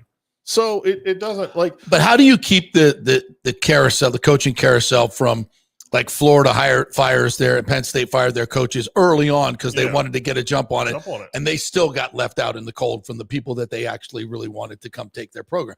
All those other great coaches re-signed with their teams. Yeah, and I think you give the coaches, and I think it's a good thing because I don't think you should be firing coaches during the middle of a season unless you're just unless it's just awful. Or, I'm sorry, Penn State, James Franklin earned the right to at least show that he could bring that thing. Hell back. yes. I look at Penn State now, I'm like, man, y'all should have hired James Franklin since you're struggling so much to get a coach in there. Yeah.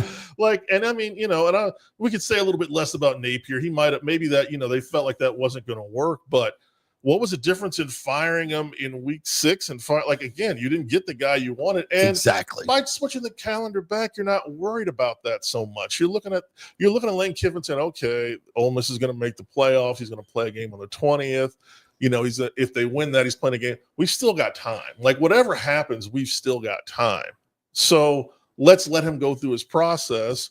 Then you could bring him in for interviews. You can really run a lot more of the NFL type of calendar when it comes to coaches because you've got those blocks of time where you can say, all right, the games are on the 20th, I think 19th, 20th, then the 1st.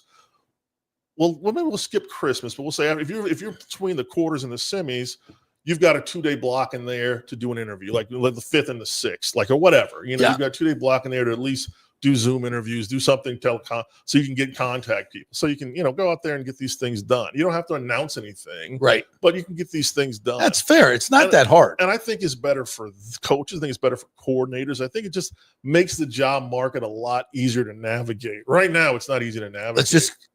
Let's just, and this new act that's going to be passed by Congress, the SCORE Act, is going to give college football, basically, as I understand it, an antitrust exemption, so they can create rules and not get sued by people that want to free access to work and they're not winning any lawsuits right now. Exactly. So that would allow them to do. They're the Mike Norvell of lawsuits right now. They're not winning anything. What it would allow them to do is create a system where they can say, coaches, we're limiting your buyouts to 10%. Okay, which needs to be done. We got to get rid of these ridiculous 85% buyouts. We're limiting that. You can, if you want to limit compensation, which I think you should, limit compensation head coaches and assistant coaches. You can do that if you want. Absolutely. If everybody gets together and does this, and let's start funneling the money back into the players and the other athletes instead of one guy walking away with $64 million for doing a shitty job. It's a really, really bad precedent. Yeah. And you can do that. And you can do that if they pass this bill, which I think they will.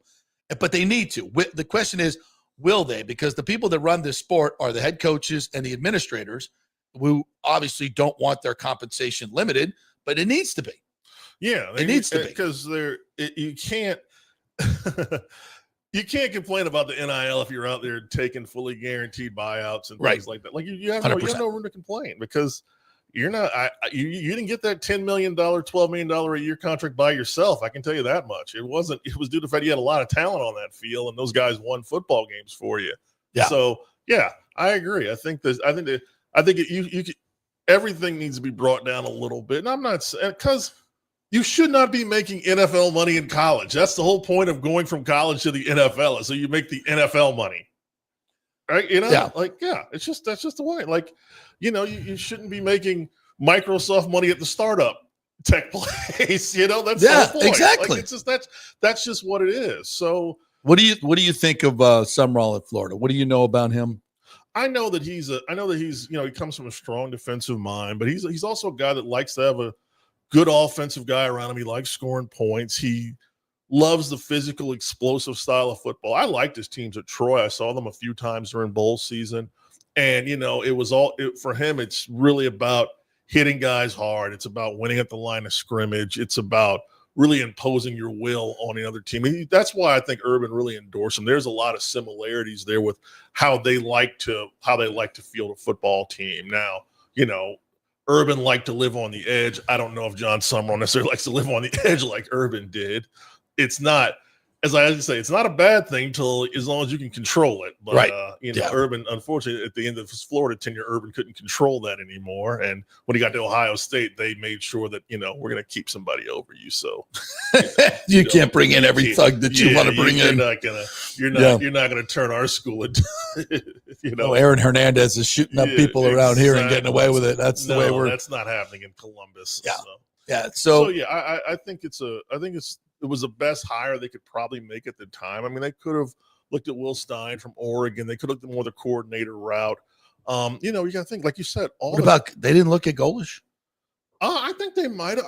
The Golish thing is so funny to me. So, after the game, they asked him. He gives us like a 5-minute answer about word salad with the word process thrown in there at least 150 times. He needs process. He needs time to probably needs one. And I like, it's not a bad answer. He's not saying anything. He's saying, I need time to talk. Auburn is like, you got 15 minutes, pal. Process this. Yeah, process this. 7 years, $6.5 million a year. I like the contract structure, though. Yeah. I like the fact it's filled with a lot of incentives. And good for him. He's done a good job. Yeah, absolutely. This is what happens, and it's going to be up to Rob Higgins, I guess, and Derek Brooks to really, find another. Here's the thing: as bad as the power conference coaching market might have been, I think the G5 coaching market is really good. I think there's a lot of good coaches that USF will be an upgrade from where they are that have won at this level already. I mean, that could be Charles Huff, who's at Southern Miss, who also won at Marshall. That's a Nick Saban guy. That's a James Franklin guy that's, he was an assistant under both of those guys. He does well at Marshall. Something happened there. He leaves for Southern Miss, which is an awful situation. Yeah, terrible. I think he won the conference or finished second. He won 8 games this year. Jesus. So USF that program was almost dead. Exactly. He's 42 years old. That should be a guy USF should be talking to. I think Willie Simmons, bowl eligible at FIU in his first year, won 12 games in his final year at FAMU. That's a guy they should be talking to. Cade Bell, the offensive coordinator at Pitt, is someone I really like. Kerwin Bell's son, 36. He's got he runs a really good offense. I think there's a lot of good. So he developed Hensel? Yeah, that's his guy. Yeah. So I think there's a lot of good potential coaches out there. Well, you've missed the obvious names that everybody's talking about. Who's everyone talking? Don't tell. Go. I know you're going to say. You'll say it. John Gruden. Come on, man. I could be your coach.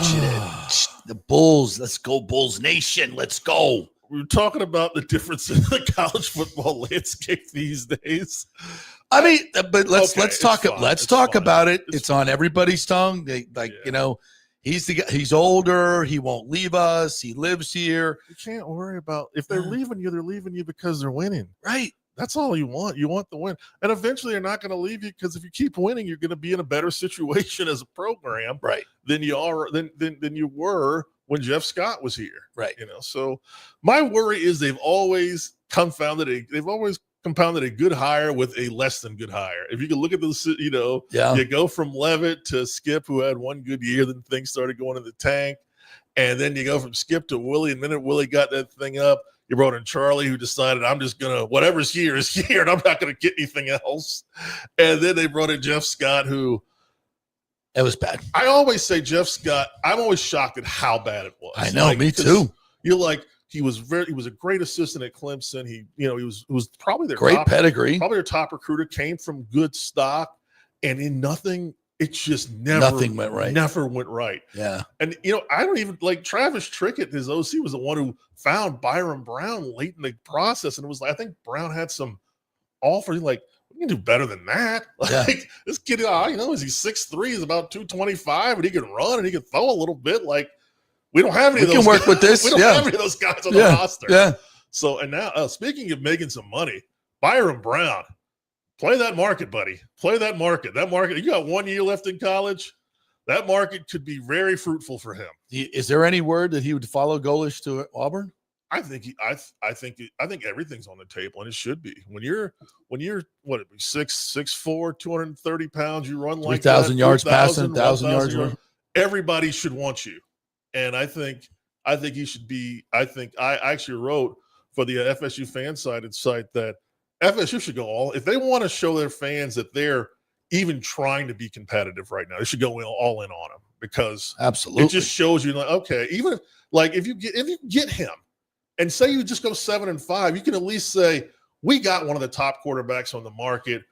We did what we did the best. And we don't talk about this enough, because Norvell's failure to identify a good quarterback and sign him has been his biggest flaw, I would argue. He's got a lot. Yeah. But to me, that's the overriding one, because it's kind of important. Yeah, that's the biggest. And DJ and Castellano, the whole Castellanos and Gus thing from the very get-go, I'm like, what the F is this? I'm not going to sit here. I think Tommy tried hard. Oh, yeah. Mediocrity tends to follow him. Yes. And that's he's a 5'9" quarterback that can run, but can't throw worth a lick. Yeah. And he says, I'm glad that he wants to come back. And the fan base like, no, we're good. We're good. Unless you want to move the receiver. I think he's a hell of a runner. Yeah. There's some things we could gadget you out. Yeah. But yeah, there's never really been a quarterback. He had Jordan. Jordan was here, and they did a very good job with Jordan, but Jordan wasn't his first choice. No. He came out there and ran out old Tate Rodemaker at Jacksonville State the year that they won, and they almost lost because Tate was about to give that thing up in the first 20 minutes. And they're like, this kid's bad.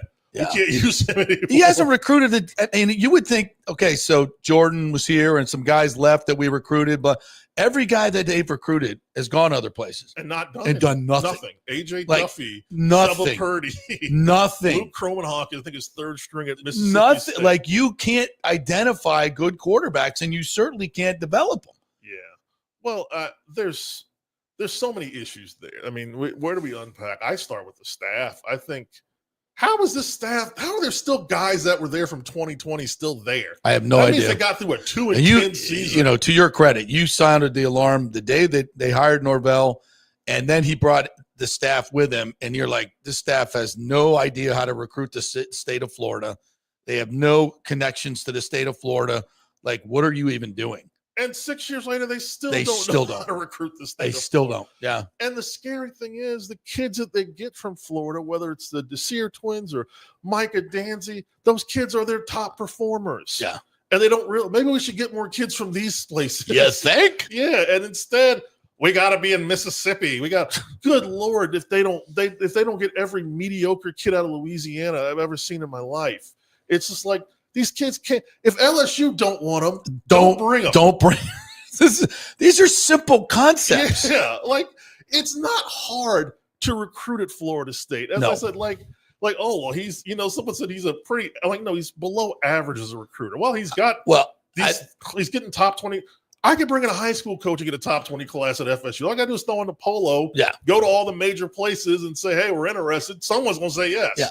At some, and the guys that they get, they don't develop. Every good player that they've had, over the last few years are guys that have come from other programs. Well, the snub really exposed that. And we'll say, I thought FSU needed to be in the playoffs. I thought it was the largest bunch of BS that they were not in the playoffs.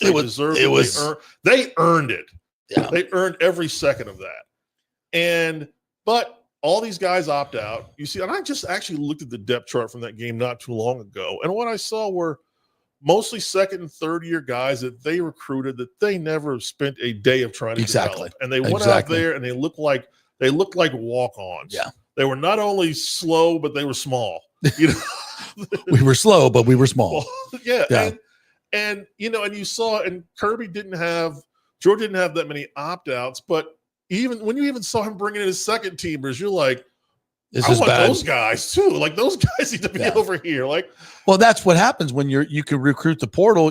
That means you're going to have, hopefully you hit on those guys. Yeah. But the guys that were behind them are gone. Yeah. So you have zero depth. You have zero depth, and then you bring guys in, you move them up the depth chart before they've ever played, and you've been working with a guy for 2 years that you recruited and just say, hey, sorry, you're third team now. Yeah.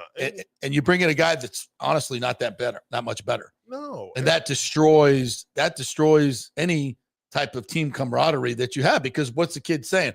Like, I've been here 2 years. This guy ain't that much better than me. And then he immediately gets a start. Either I'm getting the hell out of here or I really don't give a crap. They walk in, they treat them like, they end up treating, I'm just saying name, Squirrel White, who left Tennessee. It's like, he's going to be our wide receiver number 2.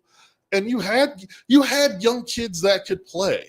You had LaWayne McCoy in there. You had young kids. Yeah. I think Elijah Moore, if they ever put him out in the field, would be very good. Yeah.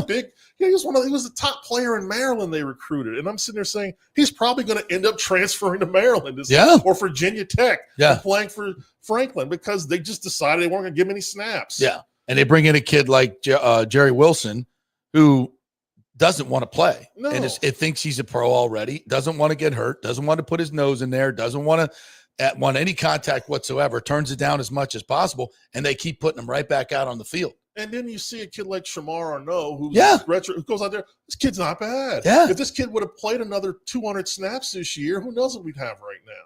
And this is the thing. Like, at the end of the season, Norvell is trying to parade around all this young talent. He's got Desir holding the sledgehammer, like, say, hey, I got kids. I've been – where they been? You didn't want to do it. You don't want to have anything to do with these kids. Yeah. So where is Florida State right now?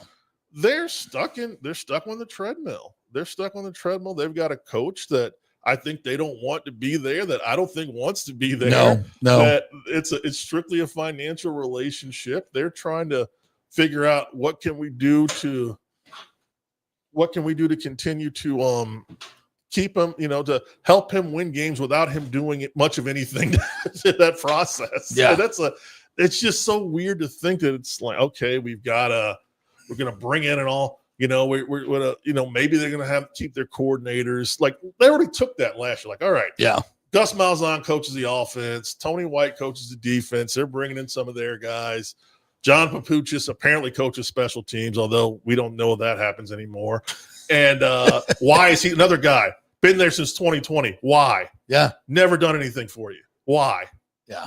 So, and now we've got to go in and we've got to get rid of the GM that you had because he's terrible. We got to bring in a new guy. They're talking about bringing in Martin Mayhew. You think Martin Mayhew is going to work with Mike Norvell? He's going to make more. This is what we're going to do, and you're going to go along with it. Yeah. Like, Mark Mayhew is a very accomplished NFL executive. He's not going to college to go listen to what a coach that just went 7-17 in his last 2 years has to offer.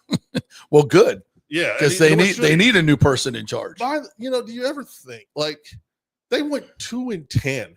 You know how hard it is to go 2-10 at Florida State? Well, and I think, I've put this out there last year, and I've talked about it this year, and I think it's starting to get a lot more traction.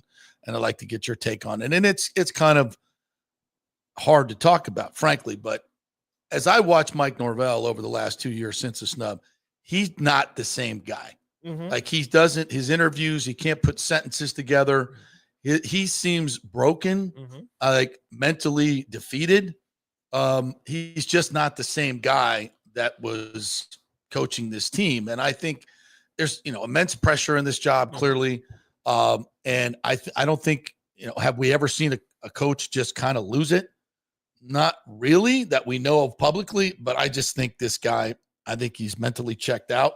I think he's searching for authenticity that he can, and he's just not. I mean, when I watch him, even in these clips that you see in the locker room, it seems inauthentic. There have been reports of their players laughing at him when he's doing these, cliche-ridden hype speeches, and I think that's accurate. And I just think he's become a shell of the man that he once was, and I don't know if he wants to be there anymore. And because he knows nobody wants him there. Yeah, and that's his bosses don't want him there. I don't think the players want him there. And at some point, if you're Mike Norvell, do you just say, I need to take some time away? Let's negotiate a buyout, and we'll all just move on. You do get the feeling there's some angst, like what Urban was dealing with at the end of his career. Like all this, and it wasn't the losing; it was just the stress of it. He had all this legal stuff. Like there was like when you look back on, like, my God, this guy had so much chaos around him. Like, yeah, that was why he left, because this thing was got too hard to handle. It's tough, and it's tough when you're not winning and you're in a place like Tallahassee, which we both love to see. But it's a small, you hear it all the time. Yeah, his kids hear it, his wife hears it. Like it is a strain on the family. It's brutal. It's a strain on the family, and I look at it and say, a Memphis job is open. Would he go back there? He'd probably leave tomorrow if he felt like if he could figure out a way to do it, and it made. Would they have him? Probably. They love him there. I think they like him there. And I think he can still win. They're like, I don't think he's a coach that can't win football games somewhere. I was very much in favor of USF taking him to replace Willie. I thought he'd been a wonderful hire for them at the time when Willie left in 2018. Yeah, it was just a different dude. He's just not that guy anymore. And a lot of it is also the things that we thought were kind of cute. They're not cute anymore. Him racing players in practice when you're 2 looks and like 10, buffoonery. Yeah, it looks buffoonery. This whole huddle around me at half, it just looks demonstrative. It looks like a joke. It does. I'm sure kids have long since checked out of, we're doing this dumb. Well, that's clear. We're doing this dumb shit again. He's got to bring them around. We got to hang her. Okay, fine. We're gonna walk in. We're gonna play complimentary football. Okay, and it's just brutal. And the unhinged press we had a couple of weeks ago, or it's going to make people mad. And it's just like, is this guy serious? It was. When I watched it, I was like, oh wow, that's like I've been talking about him mentally being out of it, and I like that was like a rant of a desperate person that. And it's also that has no answers. And it's also tough. He's 44 years old. He's a really young guy. And they have taken away, we don't want you to coach anymore. Like they're saying, we really don't even want you to recruit anymore. You're not good at that. We want to figure out how to structure this thing so you show up, do the press conferences, you show up for the games, hopefully the team wins, and you talk about how they won. And that, like, Bobby was doing more than that in his final years. True. And he just, unfortunately, over 6 years, even with two very good seasons, frankly, you just haven't built up enough cachet. It's just not enough. Like Jimbo didn't build up enough cachet. He won 79% of his games. Yeah, Michael LaRue says, would you rather have Mike Norvell's FSU record 38-33, 22-26, or Jimbo Fisher's FSU record 83-23 and 30-17 in ACC play? If Jimbo will work for free, I would do it. I don't understand why people don't get that this is not the same Jimbo Fisher. This is not the same FSU program. The cupboard is not stocked. There's a lot that needs to be done. Jimbo failed at Texas A&M, not to mention the way he left here. I want no part of it, but there's a large part of Seminole Nation that keeps looking at these records and going, ooh, he can do this again. It's what I have to understand is that Jimbo had a 3-year head start. He comes in as the OC. He's allowed to bring in, I think he brought in Dawsey, Trickett. Yeah. And eventually brought in James Coley as well. So he had, he not only did he had an offensive staff with him that all thought like him, that recruited like him. They were able to get 3 years of recruitment in, at least on one side of the ball. And, they were able to fix the defense pretty quickly. You bring in a program changer like Jameis Winston, and it really had some great quarterbacks. I mean, they all were first-round picks. That first group, EJ Manuel was his Ponder. guy. Ponder was the one that he actually, was the one that he actually inherited and, turned him into a first-round pick. And obviously Jameis comes in, and even, I even thought DeAndre Francois was fine until he got hurt. Yeah, he was. Yeah. And, then you look at the gears with, they went to the Cotton Bowl with Sean McGuire. Yeah.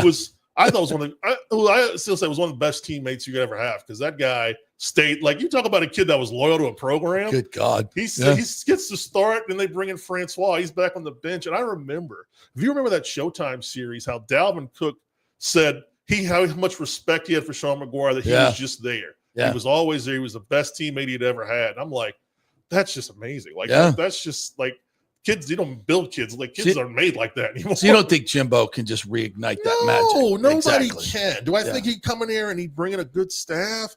Yeah. Do I think he could recruit better? 100%. It still takes time. And unfortunately, the patience isn't what it was. Like if Jimbo comes in there next year and somehow he manages a 7-5 season, no one's talking about the 7 games he won. You're worried about the 5 games he lost. Yeah. Because that was always the thing with Jimbo. Even when he was winning, he was worried about he can't, and maybe, and I think what it is a lot of fans maybe realizing, okay, maybe we're a little tough on it. He was obviously very much standing on the table for we need this facility. We need these things to compete with Clemson. And he was he was right. Yeah, he was right. He was getting swiped away. And, a lot of that, Stan Wilcox and others can be blamed for that. Yeah, those were guys that he couldn't stand. Yeah. And when Monk Bonasardi passed away, there went the median between him and those guys. Yeah. Now he had to deal with those guys, and he didn't like them. He couldn't stand them. Yeah. And he made it clear he didn't like them, and he didn't think they were good enough, and he didn't think they know what they were doing. He was right. Yeah. Whereas he could tell that to Monk, and Monk would go over there. He didn't go about it the right way, I would think, but he wasn't wrong. Yeah, he wasn't wrong. So I don't know where FSU goes again. I don't think their next coach might be taking the Kentucky job today, or might be doing their next coach might not even be a head coach right now. It's just it's limbo. Yeah, they got to figure out how many years they can do this. What happens? What can we do possibly to not have a losing record next year? Because the schedule's really hard. Well, we already dropped Notre Dame for New Mexico State. So, okay, switched out a probable loss for a probable win. Notre Dame dropped us. Somebody dropped somebody. Somebody dropped somebody. Yeah, then we wanted Notre Dame to fill the stadium because New Mexico's not doing it. Yeah, but you get that week 0 game now. Apparently you're going to get a Labor Day game against SMU before you play Bama. So how do we not go 1-1 into Bama? How do we get those first? Just simple things like that. How can we just get a little bit of momentum? Because the schedule's going to be hard. It's going to be harder to get. It's going to be probably harder to get to 5-7 next year than it is this year. I mean, but there's just a lot there because you're replacing so much. Your top 6 offensive linemen all came in for 1 year. They're all gone. Assumably, you're going to replace the quarterback. I think you've got some good young wide receivers. Is Gus gone? Maybe. I mean, but please, unless he's going to retire. The offense. We knew what we were getting with Gus. Right. He is very statistically motivated, which means he is going to run up ridiculous numbers on bad teams, which he did. If you look at those numbers against Kent State and East Texas, against ACC opponents and others, it was awful. Yeah, cannot execute in the red zone. Which the biggest thing might be the strength program. Yeah, I agree. I just they're not like you saw them compared to Florida. No, it's an ass kicking. Yeah, and they're not physical. They get beat at the point of attack. Soft. Very soft. If you really got to do one thing, because here's the thing: if you would just line up and play big boy football every now and then, you at least beat Stanford. Yeah, you probably go in there and beat NC State. That's two different. You can't even do that. You can't do that. You can't. You can't do anything in the red zone. Like they're fine in between the 20s when they can. Castellanos can run around and do some flash plays, and they can throw up a 50-50 ball to Deuce who can body somebody, but. Once you get inside the 20 in that space, you got to execute. You got to be able to run. You got to be able to run a trap play for 6 yards. You got to be able to put yourself in good position. Make a tight window throw over the middle. Yeah, which ain't happening. Ain't happening with Castellanos. That's for damn sure. So you can't do those things. So I think right now, one thing is strength program. Like to me, that's the biggest thing. Is you got to get your team football strong, and that means you've got to make some major changes there because they've been. Again, Josh Storms, they're strengthening it. He's been there for 6. How are all these guys survived a 2-10 season? Terrible. This is what I get. How did he after 2-10? Like, I'm gonna change coordinators. I want to keep a lot of these other. No, all of them clean can go. house. All of them can go. Yeah. You should be the only guy left standing after that. And the only reason is what we owe you. Did we not talk about some of the other candidates for USF, and specifically our good friend Anthony Becht, who I think is a really good candidate for this job. What do you think about his credentials? I think his credentials. I think he's solid. I think there are a lot. Like I said, I think it's they have the opportunity to do what UCF had the opportunity to do last year and screwed it up. Like last year, that UCF job, a lot of people really wanted it. And they decided, they're going to run this Scott Frost thing. Like, that's a bad idea, guys. This guy's not a winner anymore. This guy, whatever mojo he had 7 years ago, that is gone. Nebraska took that away from him. USF's got to take your time with this because this is presumably going to be the guy that you bring into the new stadium. Yep. That's going to help you finally get over the hump in the American Conference. That can help you possibly improve your conference situation if you're able to do that as the next group of expansion, as the next row of expansion comes around. If we do go to a super conference situation and they do cut this thing down, maybe you're one of those. They're going to be on the bubble. Yeah, you're going to be one of those teams. So it's really important that you hit on this hire, because the only reason they're still in the American right now is not because they didn't win. They didn't win at the right times. Right. Like they had the wrong guys at the wrong time. When UCF made the move up, they were coming off of 11-win, 12-win seasons, and USF, that was the time they were 2-win, they were whatever Jeff Scott's horrible records were. And if it had just happened 2 years earlier when Quentin Flowers was out there, they were the one in the Big 12. That team. Yeah, I agree. So you got to hit on this hire, knowing what's coming ahead, knowing that 2030 is right around the corner, and that you're going to have the stadium. You're going to have the infrastructure. I think they've got the right guy leading them in Rob Higgins. So it's just about Derek, just about making the right hire. And Anthony, having worked in the XFL, UFL, that situation I think is very analogous to what's going on right now in college football. It's going towards professional, which he has a lot of experience, obviously, as a player, a coach. I think he would be a really, really good fit. I think he'd be a great fit. I really do. I like him a lot. I've always liked Anthony Beck. I'm a Jets fan, so I've always liked, obviously. And if Byram leaves, maybe he brings Rocco with him. I don't know. But you still. I don't want to talk about that. I don't want to talk. Yeah, we know Byram's been great, and it's just a business. I cannot blame him for anything to decide. If he decided to stay, it'd be wonderful. But he's earned the right to, if he wants to go look around now that the coaches, he's earned that right because he's given a lot to USF and he's helped bring this program back to a respectable place. So, all right, before you get out of here, since you write for the Lightning for NHL.com, I at the beginning of the season, I was like, they're not going to be this bad, obviously, the whole year. But I'm a little concerned, about where this is headed. And boy, have they freaking turned it around, and they're doing this without McDonough and Hedman and Chernak, with guys, the great Santini, Declan Carlisle. I mean, what? And the goalie is just insane. What did Vasilevsky say the other day? The defense is very Syracusean. But here's the bigger thing. They're not getting anything from Braden Point yet. I know. Like Edouard Diaz-Stewart has as many goals as Braden Point does. That's crazy. And they're like, so first of all, Brandon Hagel is in another, him and Kucherov. That is the and Sorelli, that's the collaboration we did not know. That was like me watching Jack Black and Eminem on this is a collab I did not know I needed in my life. Right. Like, wow, this is really good. The minute that I'm like, oh, Jack Black, I kind of like him. Sounds good. Wow, this is amazing. Yes, Please, you guys, go in the studio, drop an album tomorrow. Yeah. But yeah, this is way better than Bad Bunny's going to be. That's for damn sure. Yes. So yeah, it's I'm sitting there. I'm sitting there like, Hagel, this guy is on a heater, and Sorelli's been awesome, and they have been carrying, and that's what you want your stars to do in times like this when they're a little banged up, when things are. But I also like the way the guys in the back lines are playing. I love, Holmberg's in there. He gives you something. Obviously, Douglas is in there. He's trying to be physical. He's out there trying to be, Nick Paul comes back. We starting to see him he's starting to get back to doing the Nick Paul things. Like, I'd like to see more out of some guys. You'd like to see a little bit more out of Bjork Strand, maybe. I think he's got more to offer. Yes, much more. But Gonsalves had a nice big moment the other day. That was nice.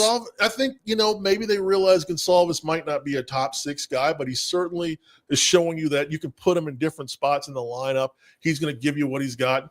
Dominic James, I love that kid. Love him. Like, and it's funny because this has been a team that for the better part of the last decade has not had a lot of high-profile draft picks, but somehow they've done a very good job of developing their play. Development, Mike Norvell. They've done a good job. You're allowed to do that? Make them better? Yeah. Wow. And, we wonder, why are these guys in Syracuse for so long? They're longer than they need. But that's why, because when they come into they're able to execute what they need to do. And it's about time John Cooper gets some recognition with the Jack Adams Trophy, I think. You think? I mean, I can't imagine him doing a better coaching job than he's done right now. And this is a guy that's won 2 cups and played for 2 more and played for about 7 conference championships. Yeah. But I think right now, this is as good as he's ever been as a coach. All right, brother. Thanks for coming in. Hey, it was fun. For having me. This was appreciate time. It. Yeah. I wish we could have been talking about like FSU, USF winning the conference and maybe getting into the playoffs. And it was right there. It was right there. Yeah. But they're in a good spot. USF's in a good spot, and they have a chance to really do something big. And we'll see. We'll see where they go with this hire. It's hey, Rob, welcome to the world of pressure cooker. Yeah, this is what you're here for. Don't F it up. It's all great. All gas, no brakes. Don't F it up. Don't F it up. All right. Appreciate you, brother. Thank you for having me. Thank you, Corey Long. Thank you, Timmy. Appreciate you, my friend. And all. I'm sorry we kind of ignored our all the commenters today. I apologize for that. We'll get back to you tomorrow. Great stuff as always. We appreciate you guys. Coming up at 12:30, the Big O Show. He is here in studio, so we'll be talking some baseball. What are we talking about, O? What are we talking about? Just yell it out. Let's talk what the Rays' needs are. Let's talk about the discrepancy of the Japanese league average salaries to the major league. Really? Okay. Dramatic. All right. We got stuff to talk about. Rays, Japanese players coming over, going to make another big impact. And all that good stuff. Thank you guys for joining us. Thanks to all our sponsors. We really appreciate Riveters, Italiano, Golden Diamond, On-Site Construction, Third Generation Plumbing, Cafe Paradiso, Genesis of Tampa, and Kingmakers and the Jeeves Law Group. Thank you guys. We'll see you tomorrow. All righty. Corey Long, Orestes Destrada. Oh, I've seen you a few times around the Rays. You got an offensive line ready to go right now. You got any eligibility left, boys? I got a little bit. I don't have any knees left, but you don't need. I'll just die once.